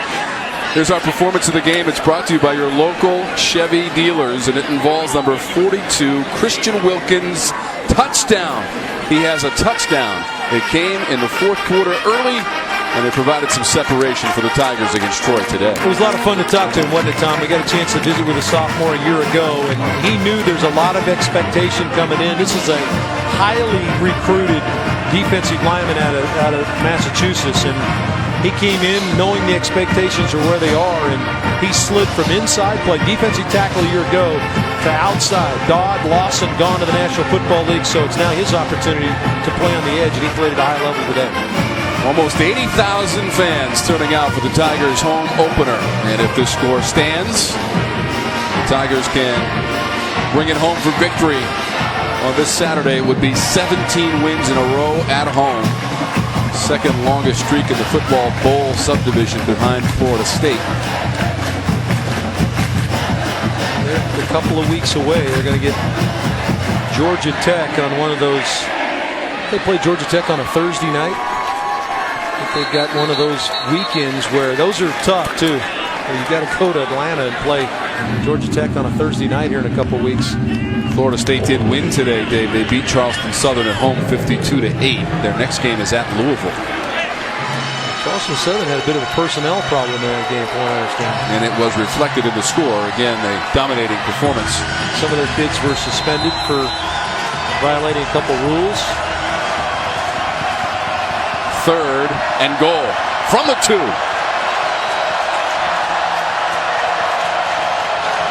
Got to figure the big back touches it, doesn't he? Anderson is the back to the left. They'll throw it in the end zone. It's a touchdown. DeAndre Douglas. So they did fake to Anderson into the end zone. A 2-yard TD toss from Brandon Silvers. And what the play fake does is it pulls the defender that might be in the throwing lane, J.D. Davis, who's the linebacker, He's standing right there on the number 33. He can't get out underneath this route. Van Smith's playing outside, so the slant route is available to the inside. That's one of those ones where Van Smith's going to look at the film and say, wait a minute, I should have been up tighter, prevented him from getting inside. But a good execution by Troy. And so the Troy Trojans don't know that the game is over. And it's not. 5 minutes are left. We've got a local break. We'll be right back here on on your ACC stations. 27-17, the Tigers by 10. ACC football presented by Mellow Mushroom as Troy just took it into the end zone on the catch by DeAndre Douglas, who now has 8 catches. That's a career high, and 71 yards, also a career high receiving for Douglas. Watson on the sideline watching. Well, I got the hands team on the field now, Tom. You and I were talking about at the break. This has got to be an onside kick for Troy. They're down 2 scores, not going to get the ball back twice unless they create one for themselves in special teams right here. Hands team on the field for Clemson. Yep, Bratcher Underwood left it for Kay. Fielded it midfield. Looked like Mike Williams, and it was. Well, this is a very special day here at Memorial Stadium as we commemorate the 50th anniversary of Howard's Rock and the players' touchdown on their way down the hill. We showed you at the top of the broadcast how exciting those 25 seconds are, but it's a great story. And here's the rundown. And Dave, this is my first time to witness a game here, and these are family members of Sam Jones, who brought the rock from Death Valley. He was in the class of 1919. He brought it to Coach Frank Howard, who used it as a doorstop. This is a very well-known story. And then he gave it to Gene Williman, who was the executive secretary of IPTE, the athletic booster organization here at Clemson, and he decided to mount that rock. Now, the first year they just mounted it. The next year they touched the rock, they rubbed the rock for good luck, and they've been doing it ever since. They did that in 1967 in the game against Wake Forest. Well, really, the cool part of that story is that Coach Howard, he didn't want to be disrespectful. The guy brought the rock back, but the rock sat in his office forever, as you said, as a doorstop. Finally, he turned to him and said, "Hey, get this rock out of my office." I mean, they just get rid of this rock, and so it's now mounted, and now becomes one of the great moments in college football when the Tigers come down the hill. Yeah, they mounted that in 1966 for a game against Virginia, and then the rubbing of the rock, the tradition started the following year in 1967 against Wake. We do have a player down for Troy. That is Terrace Lewis. Now he's up. You saw that Ben Boulware had to leave the game in the second half, Roddy. What's the update on Boulware?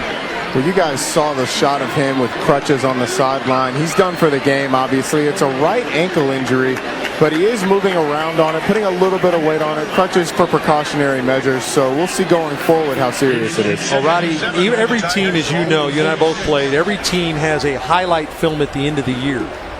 I will guarantee you that the hit that Anderson put on Boulware is on the highlight film. Now, they're not going to win this game, but he dropped the hammer on Boulware on that blitz. It was picture-perfect pass protection, Arch. As a former running back, I can really appreciate it when a running back sticks his nose up there on a linebacker.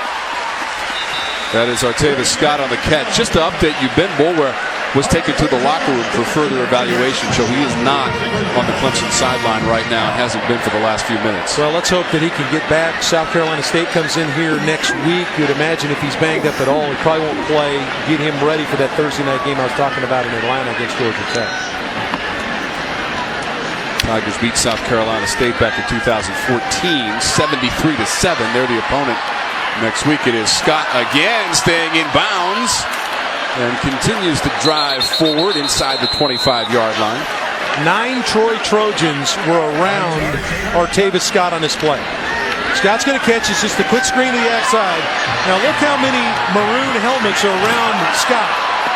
There's 9 of them, and they finally get the wide receiver on the ground.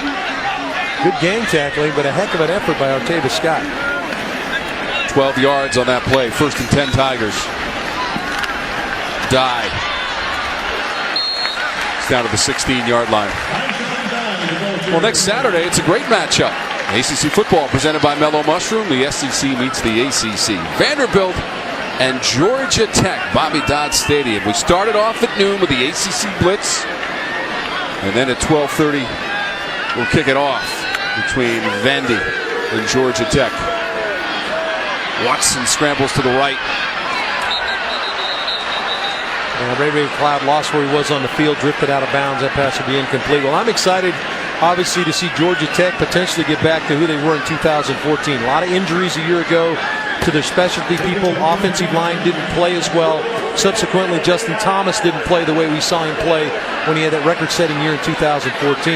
Vandy is very stingy defensively here early in the year. It'd be a nice matchup between that Georgia Tech offense and Vanderbilt's defense. Vanderbilt lost to South Carolina on a heartbreaking field goal at the end of regulation to start the season. They're playing Middle Tennessee today. Georgia Tech leads Mercer in the second quarter, 21-7. This is Dye, met at the 18 and toppled by Cameron Melton. Another good open field tackle by a Troy Trojan defender. One-on-one on the outside. Melton comes up and makes the play against Dye. You're in one of these situations. You talk about one of the victories, maybe, and there's no moral victory in football, but Deshaun Watson's had to play the whole game. This was a game where I think they felt like Deshaun Watson might be in maybe the heart of hearts that Watson would be out of the game about a quarter and a half in, and they could play their other quarterbacks. Nobody's come in to play quarterback other than number 4. Field goal from 34 yards away.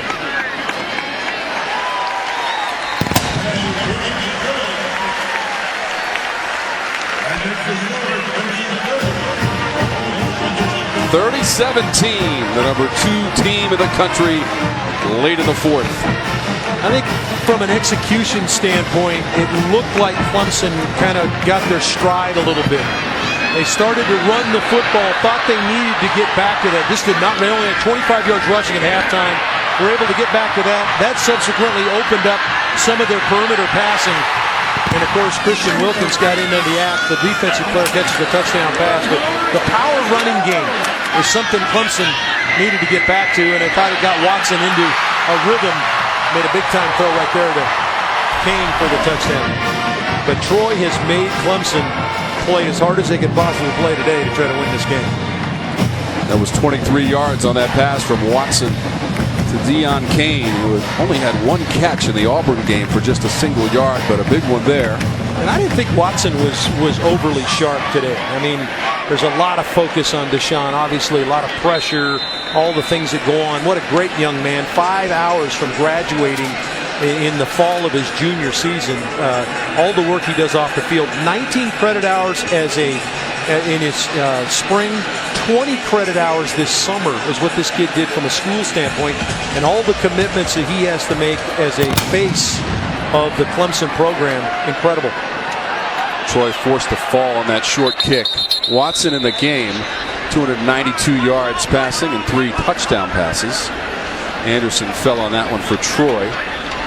There's a schedule coming up for the Tigers. South Carolina State. It'll be the 4th all-time meeting between those teams, and Georgia Tech. Well, the Georgia Tech game, Dave, on September 22nd is a Thursday, and then they've got Louisville. Well, the Thursday night game is in Georgia Tech, and Roddy, you can attest to this. Thursday night's kind of one of those bewitching nights to go in to play Georgia Tech on a Thursday night at Bobby Dodd.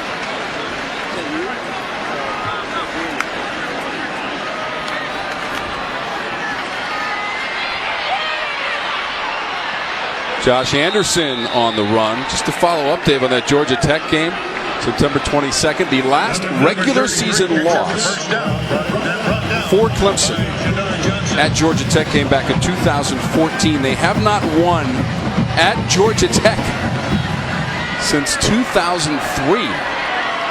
So the Tigers have a little bit of history against them when they make that trip to Georgia Tech after playing South Carolina State next week. Tankersley in perfect position right there. They really tried Tankersley today, the one returning veteran in the secondary. Had 5 interceptions a year ago, and he stood tall. He had 1 penalty, but other than that, poor Drake Tankersley has stood up tall in that corner spot. But after that on Thursday night against Georgia Tech, 10 days later, they have to take on one of the hottest teams in the country right now, and that's Lamar Jackson in Louisville, so it doesn't get any easier. Louisville hosts Florida State this coming week. It's Douglas on the catch. Now we're inside of 2 minutes to go. That's why many felt like Louisville had a chance to, obviously has a chance to affect what happens in the Atlantic Division of the ACC. They get Florida State and Clemson in the first month of the season. Most people feel like that October 29 matchup between Florida State and Clemson is going to decide it. Well, Louisville wants to have some say in that. Since 09, the winner of that game between Florida State and Clemson has gone on to take the Atlantic Division. That's incomplete.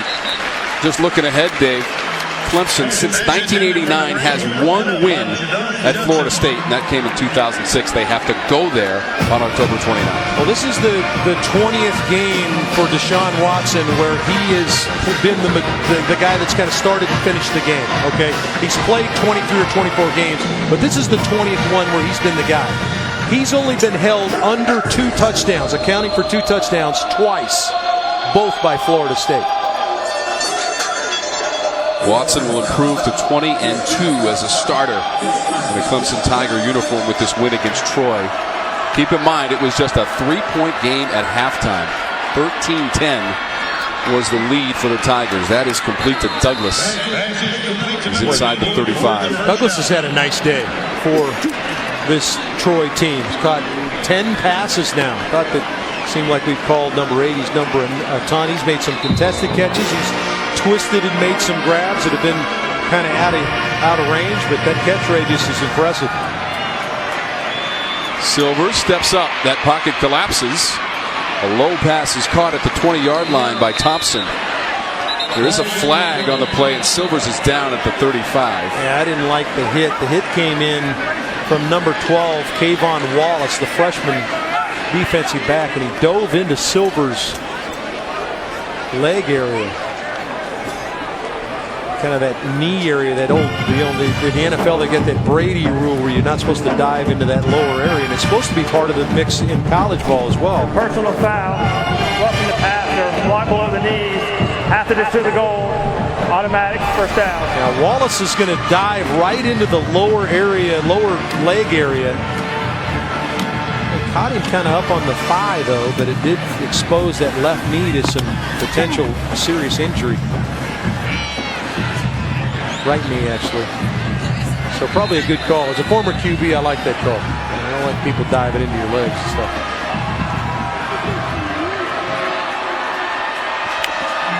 Moves the ball down to the 9. Silver's pass down to the 1 for Thompson. If Troy can punch this in, and they burn a timeout here to try to conserve some time, they punch this in, they're going to have a chance on an onside kick to get the ball back down 1 score. And we've been waxing poetic about the ACC and the schedules coming up, and all Troy's done is continue to play the game and move down into scoring position.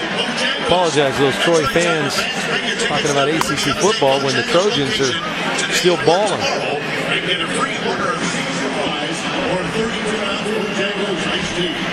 Just can't say enough about Neil Brown's team and how hard they've competed today. Say what you want to about Clemson making mistakes and not maybe necessarily playing as clean as they want to, but a lot of that was forced on them by Troy. Troy played NC State to open the season last year and lost 49-21 in Raleigh. That was the first game of the year last season for Troy. They beat Austin Peay 57-17 before coming to Clemson, South Carolina today. Well, dramatic non-conference difference in non-conference schedule for Troy this year than last year, where they played Wisconsin, played NC State.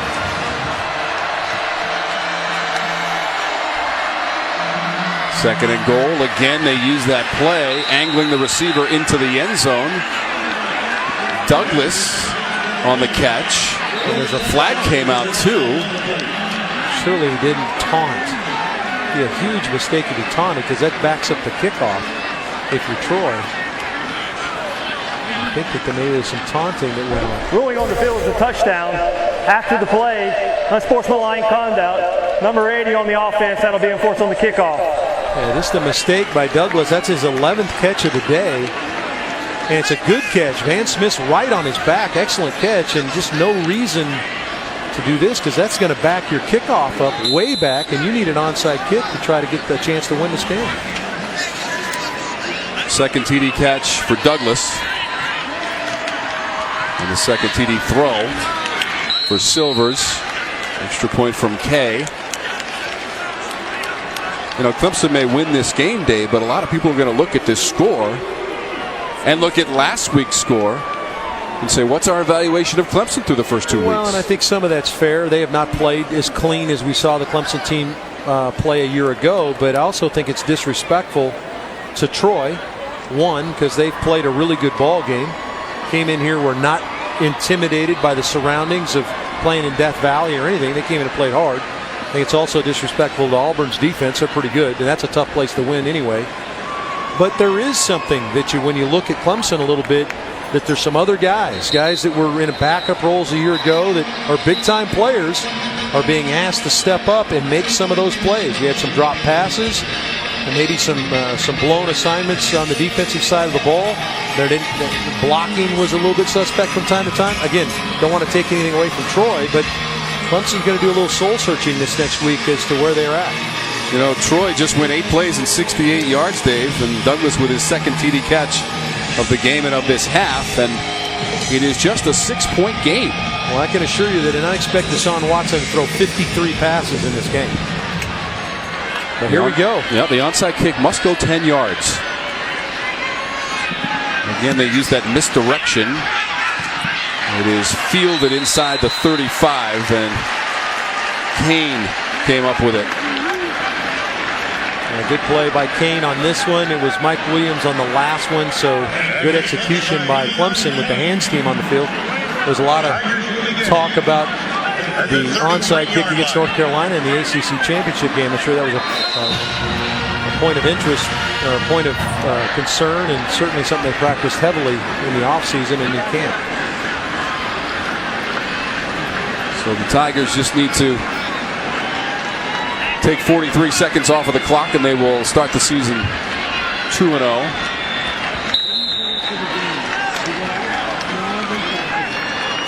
And they do not have to snap it again.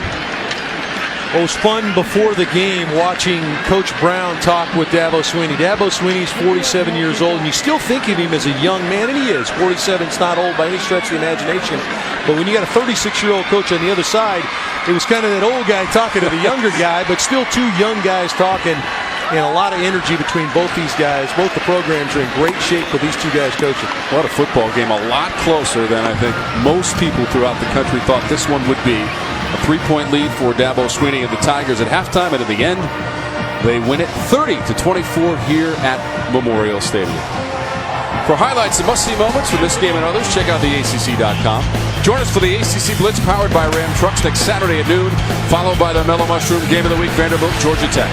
You've been watching coverage of Atlantic Coast Conference football on the ACC Network, an exclusive production of Raycom Sports.